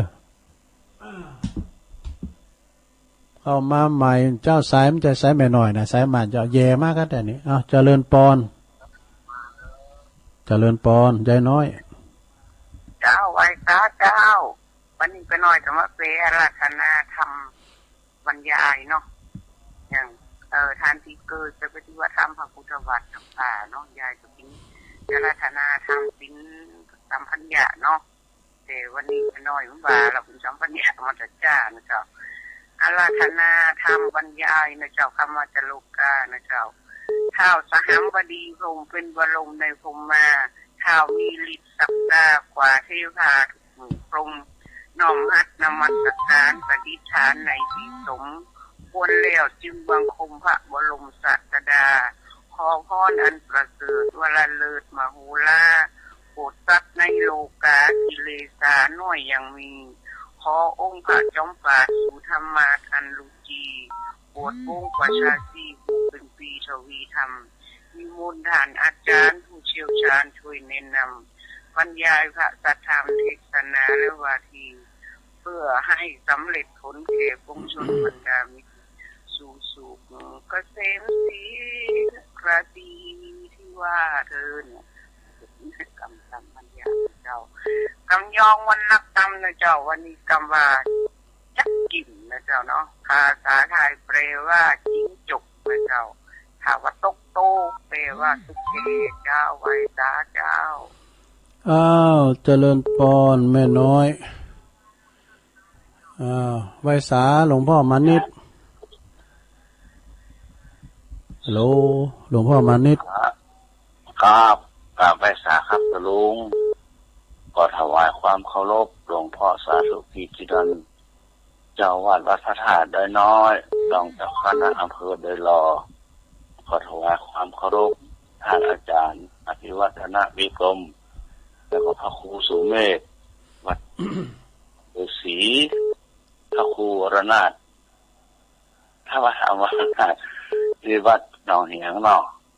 ทุกท่านทุกส่วนทุกองค์ด้วยความเคารพ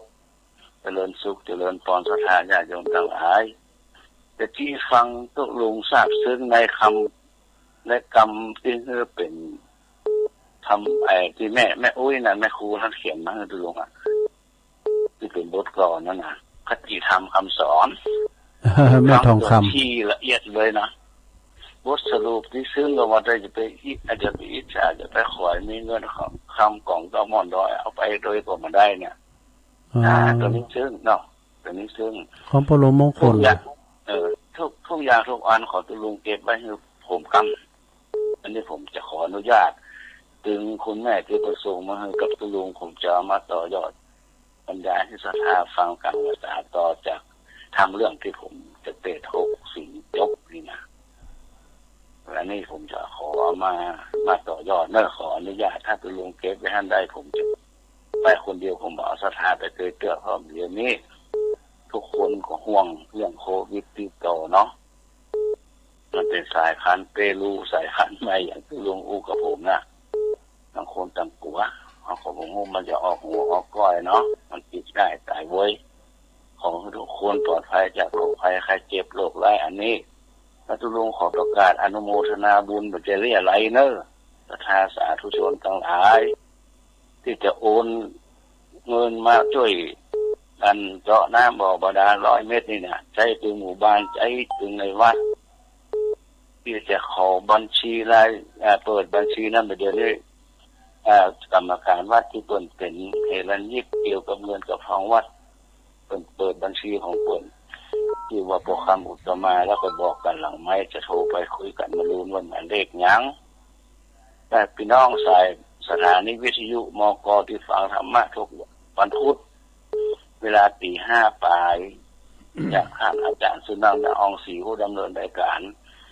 ก็ขอน้อมเตือนเจริญพรศรัทธาญาติโยมที่มีเจตนาดีกินไข่การห่วงกับตุลุงติดตุลุงเกยอุออกสถานีวิทยุมกAM ขึ้น612 กิโลเฮิรตซ์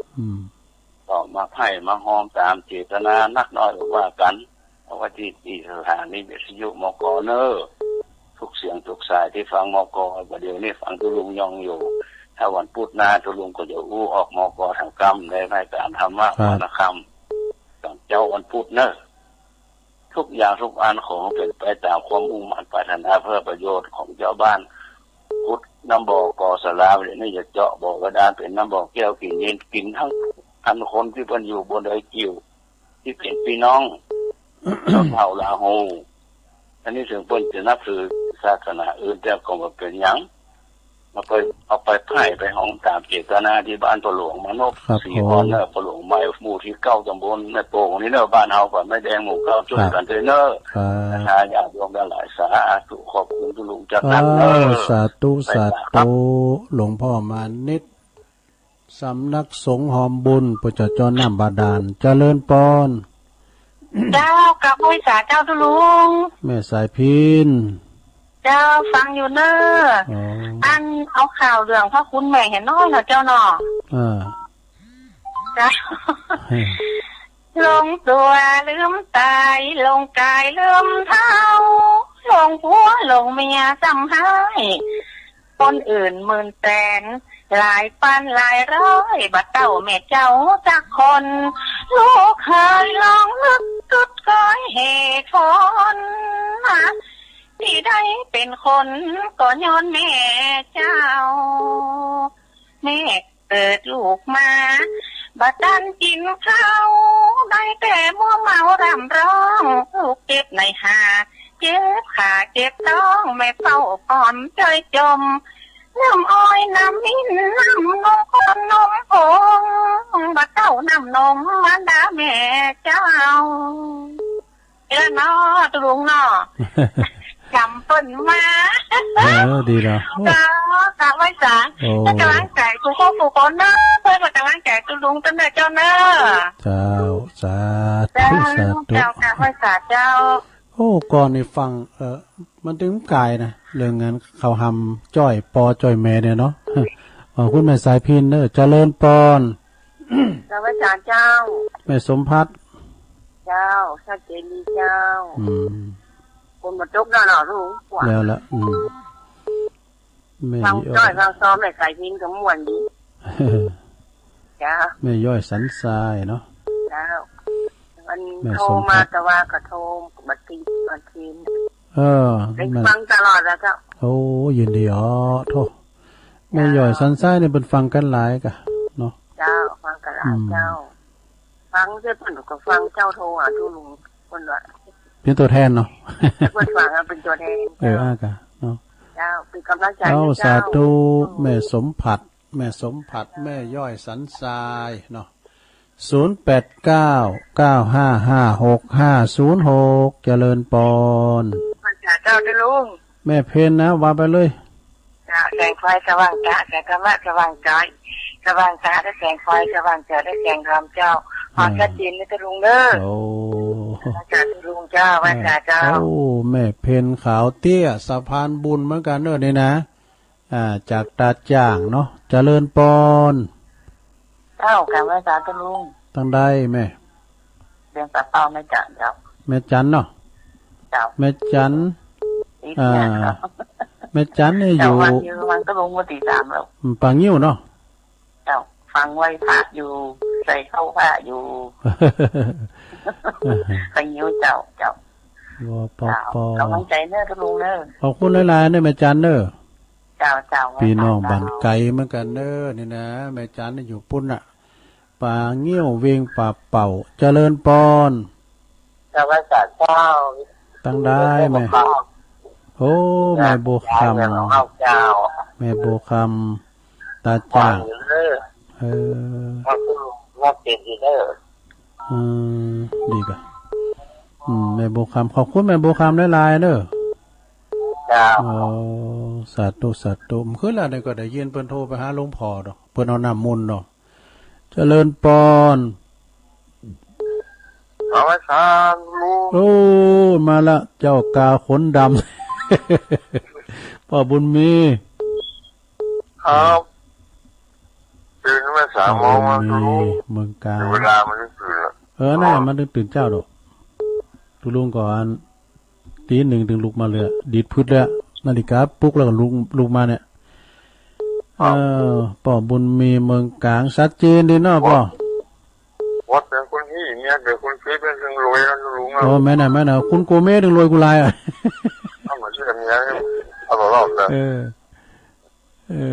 สับเตอเนี่ยเปิ้นพิษปลงได้แต่นี่ปุถุแม่หลวงอูหมดเปิ้นพิษปลงได้แต่นี่อ้าวทำไม่หลวงว่าเด้อเขาเป็นเก่า ขอบคุณลุงบุญมีเด้อไม่ร้อยครับเดี๋ยวจัดลุงเด้ออันนี้เราเป็นตึงนักร้องนะตึงฝีปากฝีมือหมดน่ะแปลงกั้นนำบวยจนหมดน่ะ สารอยู่สารศาสตร์ได้หมดอ่ะเจริญปอนเจริญครับต้องได้จ้ะเปาลงวินนะครับโอ้เปาลงวินฟังคืนไหนเนี่ยสันขี่เล็กสันขี่เล็กฟังเจ้าแล้วเนาะลุงเนาะโอ้อยู่ในที่นอนอยู่เขาเนี่ยนอนอยู่ว่าเจริญปอนขอบคุณเปาลงนึอุ้มอัมโอ้อุ้มอัมหน่อยนะเสียงป้อยๆเนี่ยเอาตั้งใจนั่งนะนั่งเด้อนั่งแล้วก็ว่ามาเนาะเจริญปอนพระเจ้าจ้าตุลุงอีกอ่ะแม่พินเนาะว้าวแม่พินป่าเดชแม่พินฟังเจ้าแล้วกะเจ้าพระเจ้าดีกะฟังไปติ๊กชัดเจนดีเนาะเจ้าคนตกกับเจ้าตกว่านะครับคำว่าก็ตกนะว่าเจ้าเหมือนกันเจ้าสาธุแพ้มใดก็อันที่ว่าอันลูกหยังน่ะลูกหยังติมมีแขนมีโหไปโดยสองขาเจริญปอนโหลที่แล้วการไม่สาเจ้าคุณลุงอันนี้แม่สีทอนเลยเนี่ยได้เจ้าแม่สีทอนน้องบัวชัยปราการเนาะเจ้าน้องบัวตั้งแต่เจ้าแล้วเนี่ยโอ้ดีกะเจ้าชัดเจนดีเจ้าแม่สีทอนในเสียงป้อยดีแต่สาธุขอบคุณเด้อขอบคุณน้องบัวชัยปราการเข้ามาแถมเจริญปอนเจ้าแก่ไม่จ่าเจ้าตุลุงแม่สุเกียศิลปรสิทธิเด้อวันนี้ตื่นเช้าฟังก็เมื่อแรกเริ่มมาแล้วเด้อเจ้าไหว้พระโดยเจ้าไม่สายพินเข้ามาแล้วแต่เพิ่นจ้อยแล้วเหรอจ้อยเรื่องกินแม่ไม่สายพินเปิ้นชอเปิ้นนี่เปิ้นพระคุณแม่เอาดีแต่ภูมิปัญญาไม่สายพินผสมควรกับเข้ามาเด้อผสมควรได้ยินแหละฟังทุลงเมื่อเช้าเนี่ยตื่นมาก็ได้ยินเสียงน้ำเสียงครามสบายอกสบายใจเด้อทุลุงเด้อจ้าเจ้าตัวเจ้าแม่สุกแก้วเน้อนี่นะแม่สุกแก้วศรีลาพรตัวแทนพี่น้องสลิติปานหุ่งเจริญปอนไพศาลครับทุลุงตอนใดจ้าปออกพี่นั้นพงบันแซมไอ้พงบันแซมตัวเนี่ยทีมงานใครเขียนเหมือนกันนะฟังอยู่ฟังคุณเจ้าครับหุ่นจักอาจารย์สุธาเด้อสุธาอาจารย์บันเดียวกันเนาะน่ากับโทษจักนี่ครับเพราะว่าเป็นปิ้นจานเนาะจานวัดปัตตานนะครับแม่เราเป็นผู้จานวัดปัตตานจบปัญหาตัวลุงยังก็มีแข้งมีขาเนาะมีลูกกับลูกกุ้งนะครับลุงถูกต้องเลยเหรอถูกต้องเป็นยามกุ้งนะตัวลุงเนาะสองขากุ้งน่ะกะสองขาจะได้รางวัลเด้อน่ะฟังกูเจ้าตัวขอบคุณไอ้พงเด้อเป็นกำลังใจตัวลุงนะครับคุณยองเหมือนกันสาธุขอบคุณเด้อพงเด้อไหวสาครับเป็นปัญหาของงานแม่ครูฟองคำแม่ครูฟองแม่ครูจันฟองเขียวหน่อเมืองโดเปิดมาวัดว่าละตัวลุงเอานี่ไปตายหมดแล้วเขาจะได้ก่อยโดขอบคุณไอ้พงเด้อปุดได้2 คะแนนแล้วเจริญปอนครับไว้สาครับตุลุงมาแล้วเมืองฝางปอน้อยบุญปันครับผมฟังตุลุงอยู่เลยดีกะเจ็ด5 วันก็ปักกันแน่นอนปักกันดอยนางแก้วปักเต่ากไปกันหลายอยู่ครับไว้สาครับขอบคุณปอน้อยนักเด้อครับผมปอน้อยนี่เปิ้นก็คุณบุญนะครับสังกูกรรมหลวงพ่อเปิ้นประกาศกูกรรมเด้อเลี้ยงเป็ดด้วยนะเนี่ยใครเลี้ยงแตนอาชีพเก่าตุลุงเลี้ยงเป็ดเลี้ยงควายเลี้ยงหมูนี่แหละเลี้ยงหมด เจริญปอน เจ้าว่าเจ้าก็รู้ แม่สุทัศน์อยู่ปุ้นอยู่ก้า เจ้าอยู่นี่ แม่ริมอยู่เนาะ วันนี้ฝนกับตกได้ยินชัดเจนเลย อ๋อชัดเจนดีเนาะดีก็ดี ว่าตกแตกตกว่าโอ้ไปได้ทราบไปบ้านเฮา โอ้นั่นก็ตั้งเฮาก็ตกเหมือนกันแต่มันตกบ้านหนักแต่ว่าเด้อนะ แม่น่ะโทรหาเขาบอกว่าฝนตกน้อยเดียว พอให้พอดีนะมอกจุ่มนะมันได้ฮดน้ำดอกเนี่ยนะ แม่น่ะ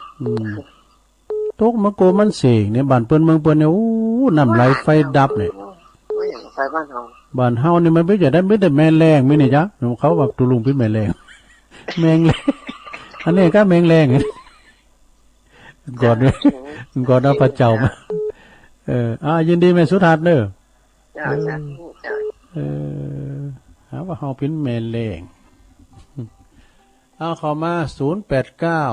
0899555656เจริญปอนจากภาษาครับหลวงลุงสมณเณรเอาลักเข้ามาแล้วครับวันนี้ก็มาเป็นกำลังใจเสมอนะยินดีได้หลายมาได้ลืมเนอะไปอย่าได้ก็ยัง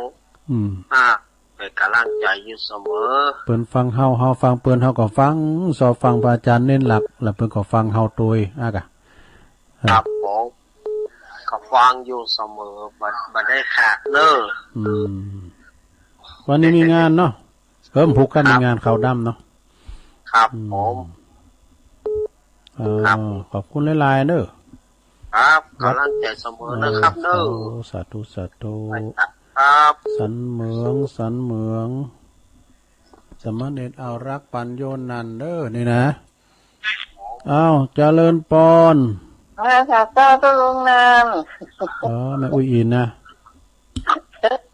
สุดท้ายตุลุงเนี่ยวันนี้คุณต้องนะมันเสมอนะถึงตกถึงวันน่ะตะบุญน่ะมันนั้นป่าไม้เพิ่นดีจะคือเนี่ยคนมีเต็กตุจอมตุนนะวันน่ะมีวัดนี่นะทีแรกก็จะมีจักชอมีพระเจ้าโควิดมาก็ยังมาซอแม่ครูแสงเอ่ยสุริยมนต์เนี่ยเพิ่นรับงานอยู่เนาะซอเข้าไปเนาะแม่สาบสมัยไม่อุ้ยอินแต่ตุลุงฟังแต่ว่ามีเพลงมันมีเพลงรอด้วยกุหลาบเวียงพิงก่อนนั้นแม่อุ้ยอินเคยฮ้องกุหลาบเวียงพิงเพลงมอนไหวพระเปิดตุลุงมาได้ขอบคุณอุ้ยอินสาธุอุ้ยอินใน80 ปีแล้วนะเนี่ยอุ้ยนงออกมากันนะอุ้ยนงมัน83แล้วนะอุ้ยนงที่เป็นแม่ครูแม่พินนะแม่บุญพินนะแม่ตากะแม่ตาในแม่เด้อแม่ตาในเจ้าแม่สายพินก็ออกแล้วเนาะแม่สายพินนี่เป็นซอทางทุกวันนะจ๊ะเป็นซอเป็นจ่อยโมนนะแม่สายพินเนี่ยนักก็ออกแล้วฟังเสมอแล้วก็ไม่ฟ้องไม่ฟ้องย่ำออกมาเตี้ยไม่ฟ้องละฟ้องกันนะมองก็วางนี่นะเพื่อรับอยู่ถ้าได้รับลูกขวายก็ไอ้ลือหลวงคนนี้ไม่ฟ้องบรรดาแม่สุพรรณเด้อมงคลพันพันมงคลกะยินดีแม่ตาเด้อแม่ฮะวนตกแหละว่าตกหน่อยนี่ว่านะว่าตกแต่ตกอยู่วันนี้ก่อนยินดีสาธุ0899555656ก็โมนเหมือนกันตุลุงก่อนถึงจิตใจจดจ่อเนี่ยก็มันถึงเวลาตุลุงเจริญปอนไอ้ขาเจ้าลุงแม่อยู่ตั้งใดจ๊ะป้าแก้วบ้านไม่หาหันชัดกับปังเลยเจ้าไม่เกี่ยวเจ้าอังเจ้ามาได้ไว้พระตัวเจ้าไม่เกี่ยวนั้นอยู่ไหนก็ห่างชัดเลยอยู่ห่างชัดเจ้าไม่เกี่ยวเป็นอยู่ห่างชัดก็ได้ยินอยู่เจ้าบนโต๊ะเลยตุลุงบนโต๊ะเหรอแม่โต๊ะวานด้วย3.50เจ้าตั้งแต่นี้3.50ชัดเจนเลยเนาะโทรมาพ้องกามโหน่อยไม่เกี่ยวมาเป็นตัวแรกนี่เนาะ คนเนี่ยมันบัดติดเจ้าเดี๋ยวเจ้านี่กำลังใจในตัวลุงเด้อโอ้ขอบคุณหลายๆเด้อโอ้สาธุแม่แก้วแม่แก้วอยู่ห่างชัดเปิ้นโอ้แม่แสงมันนี่อยู่ดีมีสุขนะแม่แก้วเด้อบุกโทรมาแถมเจริญปอนลุงละเจ้าแม่น่ะแม่อยู่ไหนฟังตัวลุงนะเจ้าแม่อยู่ไหนฮะแม่ชื่อหยังก็อยู่ไหนลุงยองนะเจ้าแม่น่ะตัวลุงยองนะกะแม่อยู่ไหนอยู่มาเจสอนนะเจ้าฟังตัวลุงยองนะเจ้าแม่ชื่อหยังก็แม่เจสอนเนาะขอบคุณนักนะเจ้าแน่เจสอนเจ้าขอบคุณสาธุแม่อยู่เจสอนถามชื่อเพิ่นบอกอยู่เจสอนแม่เจสอนเลยเนาะเจริญปอนคุณยองเหมือนกันเนี่ยไม่สาเจ้าตุลุงแม่แดงเนาะเจ้าแม่แดงรัตนาฟังเพลงตัวเนี้ยเจ้าฟังทางอินเทอร์เน็ตฝึกไว้กันให้หน่อยแล้วได้ฟังกับอินเทอร์เน็ตทั้งหมดเจ้าอินเทอร์เน็ตโอ้มือถือได้แต่ขายดีอ่ะเด้อฟังอินเทอร์เน็ตนะแฮมกัมนะพี่หน้าไปสอนกันไว้โอ้เสียดายได้กับอินดูคุณเฒ่ากับคนฟังวิทยุโลกควางมาไงอ่ะเขาจะเอานโยบายพี่อย่างได้คุณเฒ่าเพิ่นก็ฟังวิทยุน่ะเพิ่นจะจ้างเรื่องมือถืออ่ะเนาะเจ้านี่ก็จ้างพ่องมาจ้างพ่องนั่นเนาะเด็กกูมาๆนี่น่ะยินดีแม่แดงเด้อเจ้าบอกว่าแม่บุญเด้อเจ๊สมบูรณ์ที่เพิ่นก่อสร้างเด้อเพิ่นฟังเด้อนะนั่นน่ะดีกะเจ๊สมบูรณ์โทรมาพร้อมกันวัดนี่น่ะเหนือวัดตะคอยใต้นี่นะโทรมาพร้อมกันอีกอ่ะเด้อบอกเจ้าเดี๋ยวจะบอกเพิ่นโทรมาพร้อมเนาะสาธุเจ้าไว้สาเจ้าแม่สมบูรณ์โทรมาพร้อมเด้อเจ๊สมบูรณ์อิสกุลวงศ์ยายอ้วนก็หายแซ่บเนี่ยเจริญปอน10 นิ้วยกมือไหว้สาลื่อลงมาแล้วพระคุณเจ้าท่านไสวัดนาคเสโลฟังอยู่เนอะวันนี้ได้ฟังเพลงเก่าเพลงนั้นเนี่ยลาบเวียงพิงเนาะกุหลาบเวียงพิงอ่ะลาบเวียงพิงอันนั้นเนาะฟังทุกปีอยู่เนอะฟังตลอดนะครับอุทยานดอกไม้เนาะอุทยานก็ครับอุทยานผลไม้อ่ะสุนทรภพอุทยานเนี่ยก็ครับผลไม้ฟังตลอดฟังทุกปีตลอดก็อากาหยอดว่าพองกาคนเฒ่าเพิ่นว่าโอ้เพิ่นได้วางกะตัวแทนดอกถึงฟังเขาถึงฟังกันหนักฟังกันหนักเจเนี่ยนะเนี่ยแต่ตะกี้นะโอ้ดีแล้วเพิ่นประจางโคกันตัวแทนดูหรือลงเป็นตัวแทนดูครับตั้งประตูป่าก็เพิ่นน่ะ2แผ่นดินน่ะจอมหยุดแต่ก็หลินบ่หลินได้กันไว้พร้อมกันเอาใจกันฟังคุยมันว่าเคเลยแม่นน่ะโอ้เรื่องขี่เกาขี่หลังบักเกาบอกหลังนะโอ้มูลดีแต่ลกดีบางทีก็มีสาระตัวเนาะอากะครับตีกันนะครับทุกปีเนอร์ลื่นลงไปเขามาเนาะสาธุครับการไปสาครับพี่ไอ้ใต้โหฮอนเนอร์ลื่นล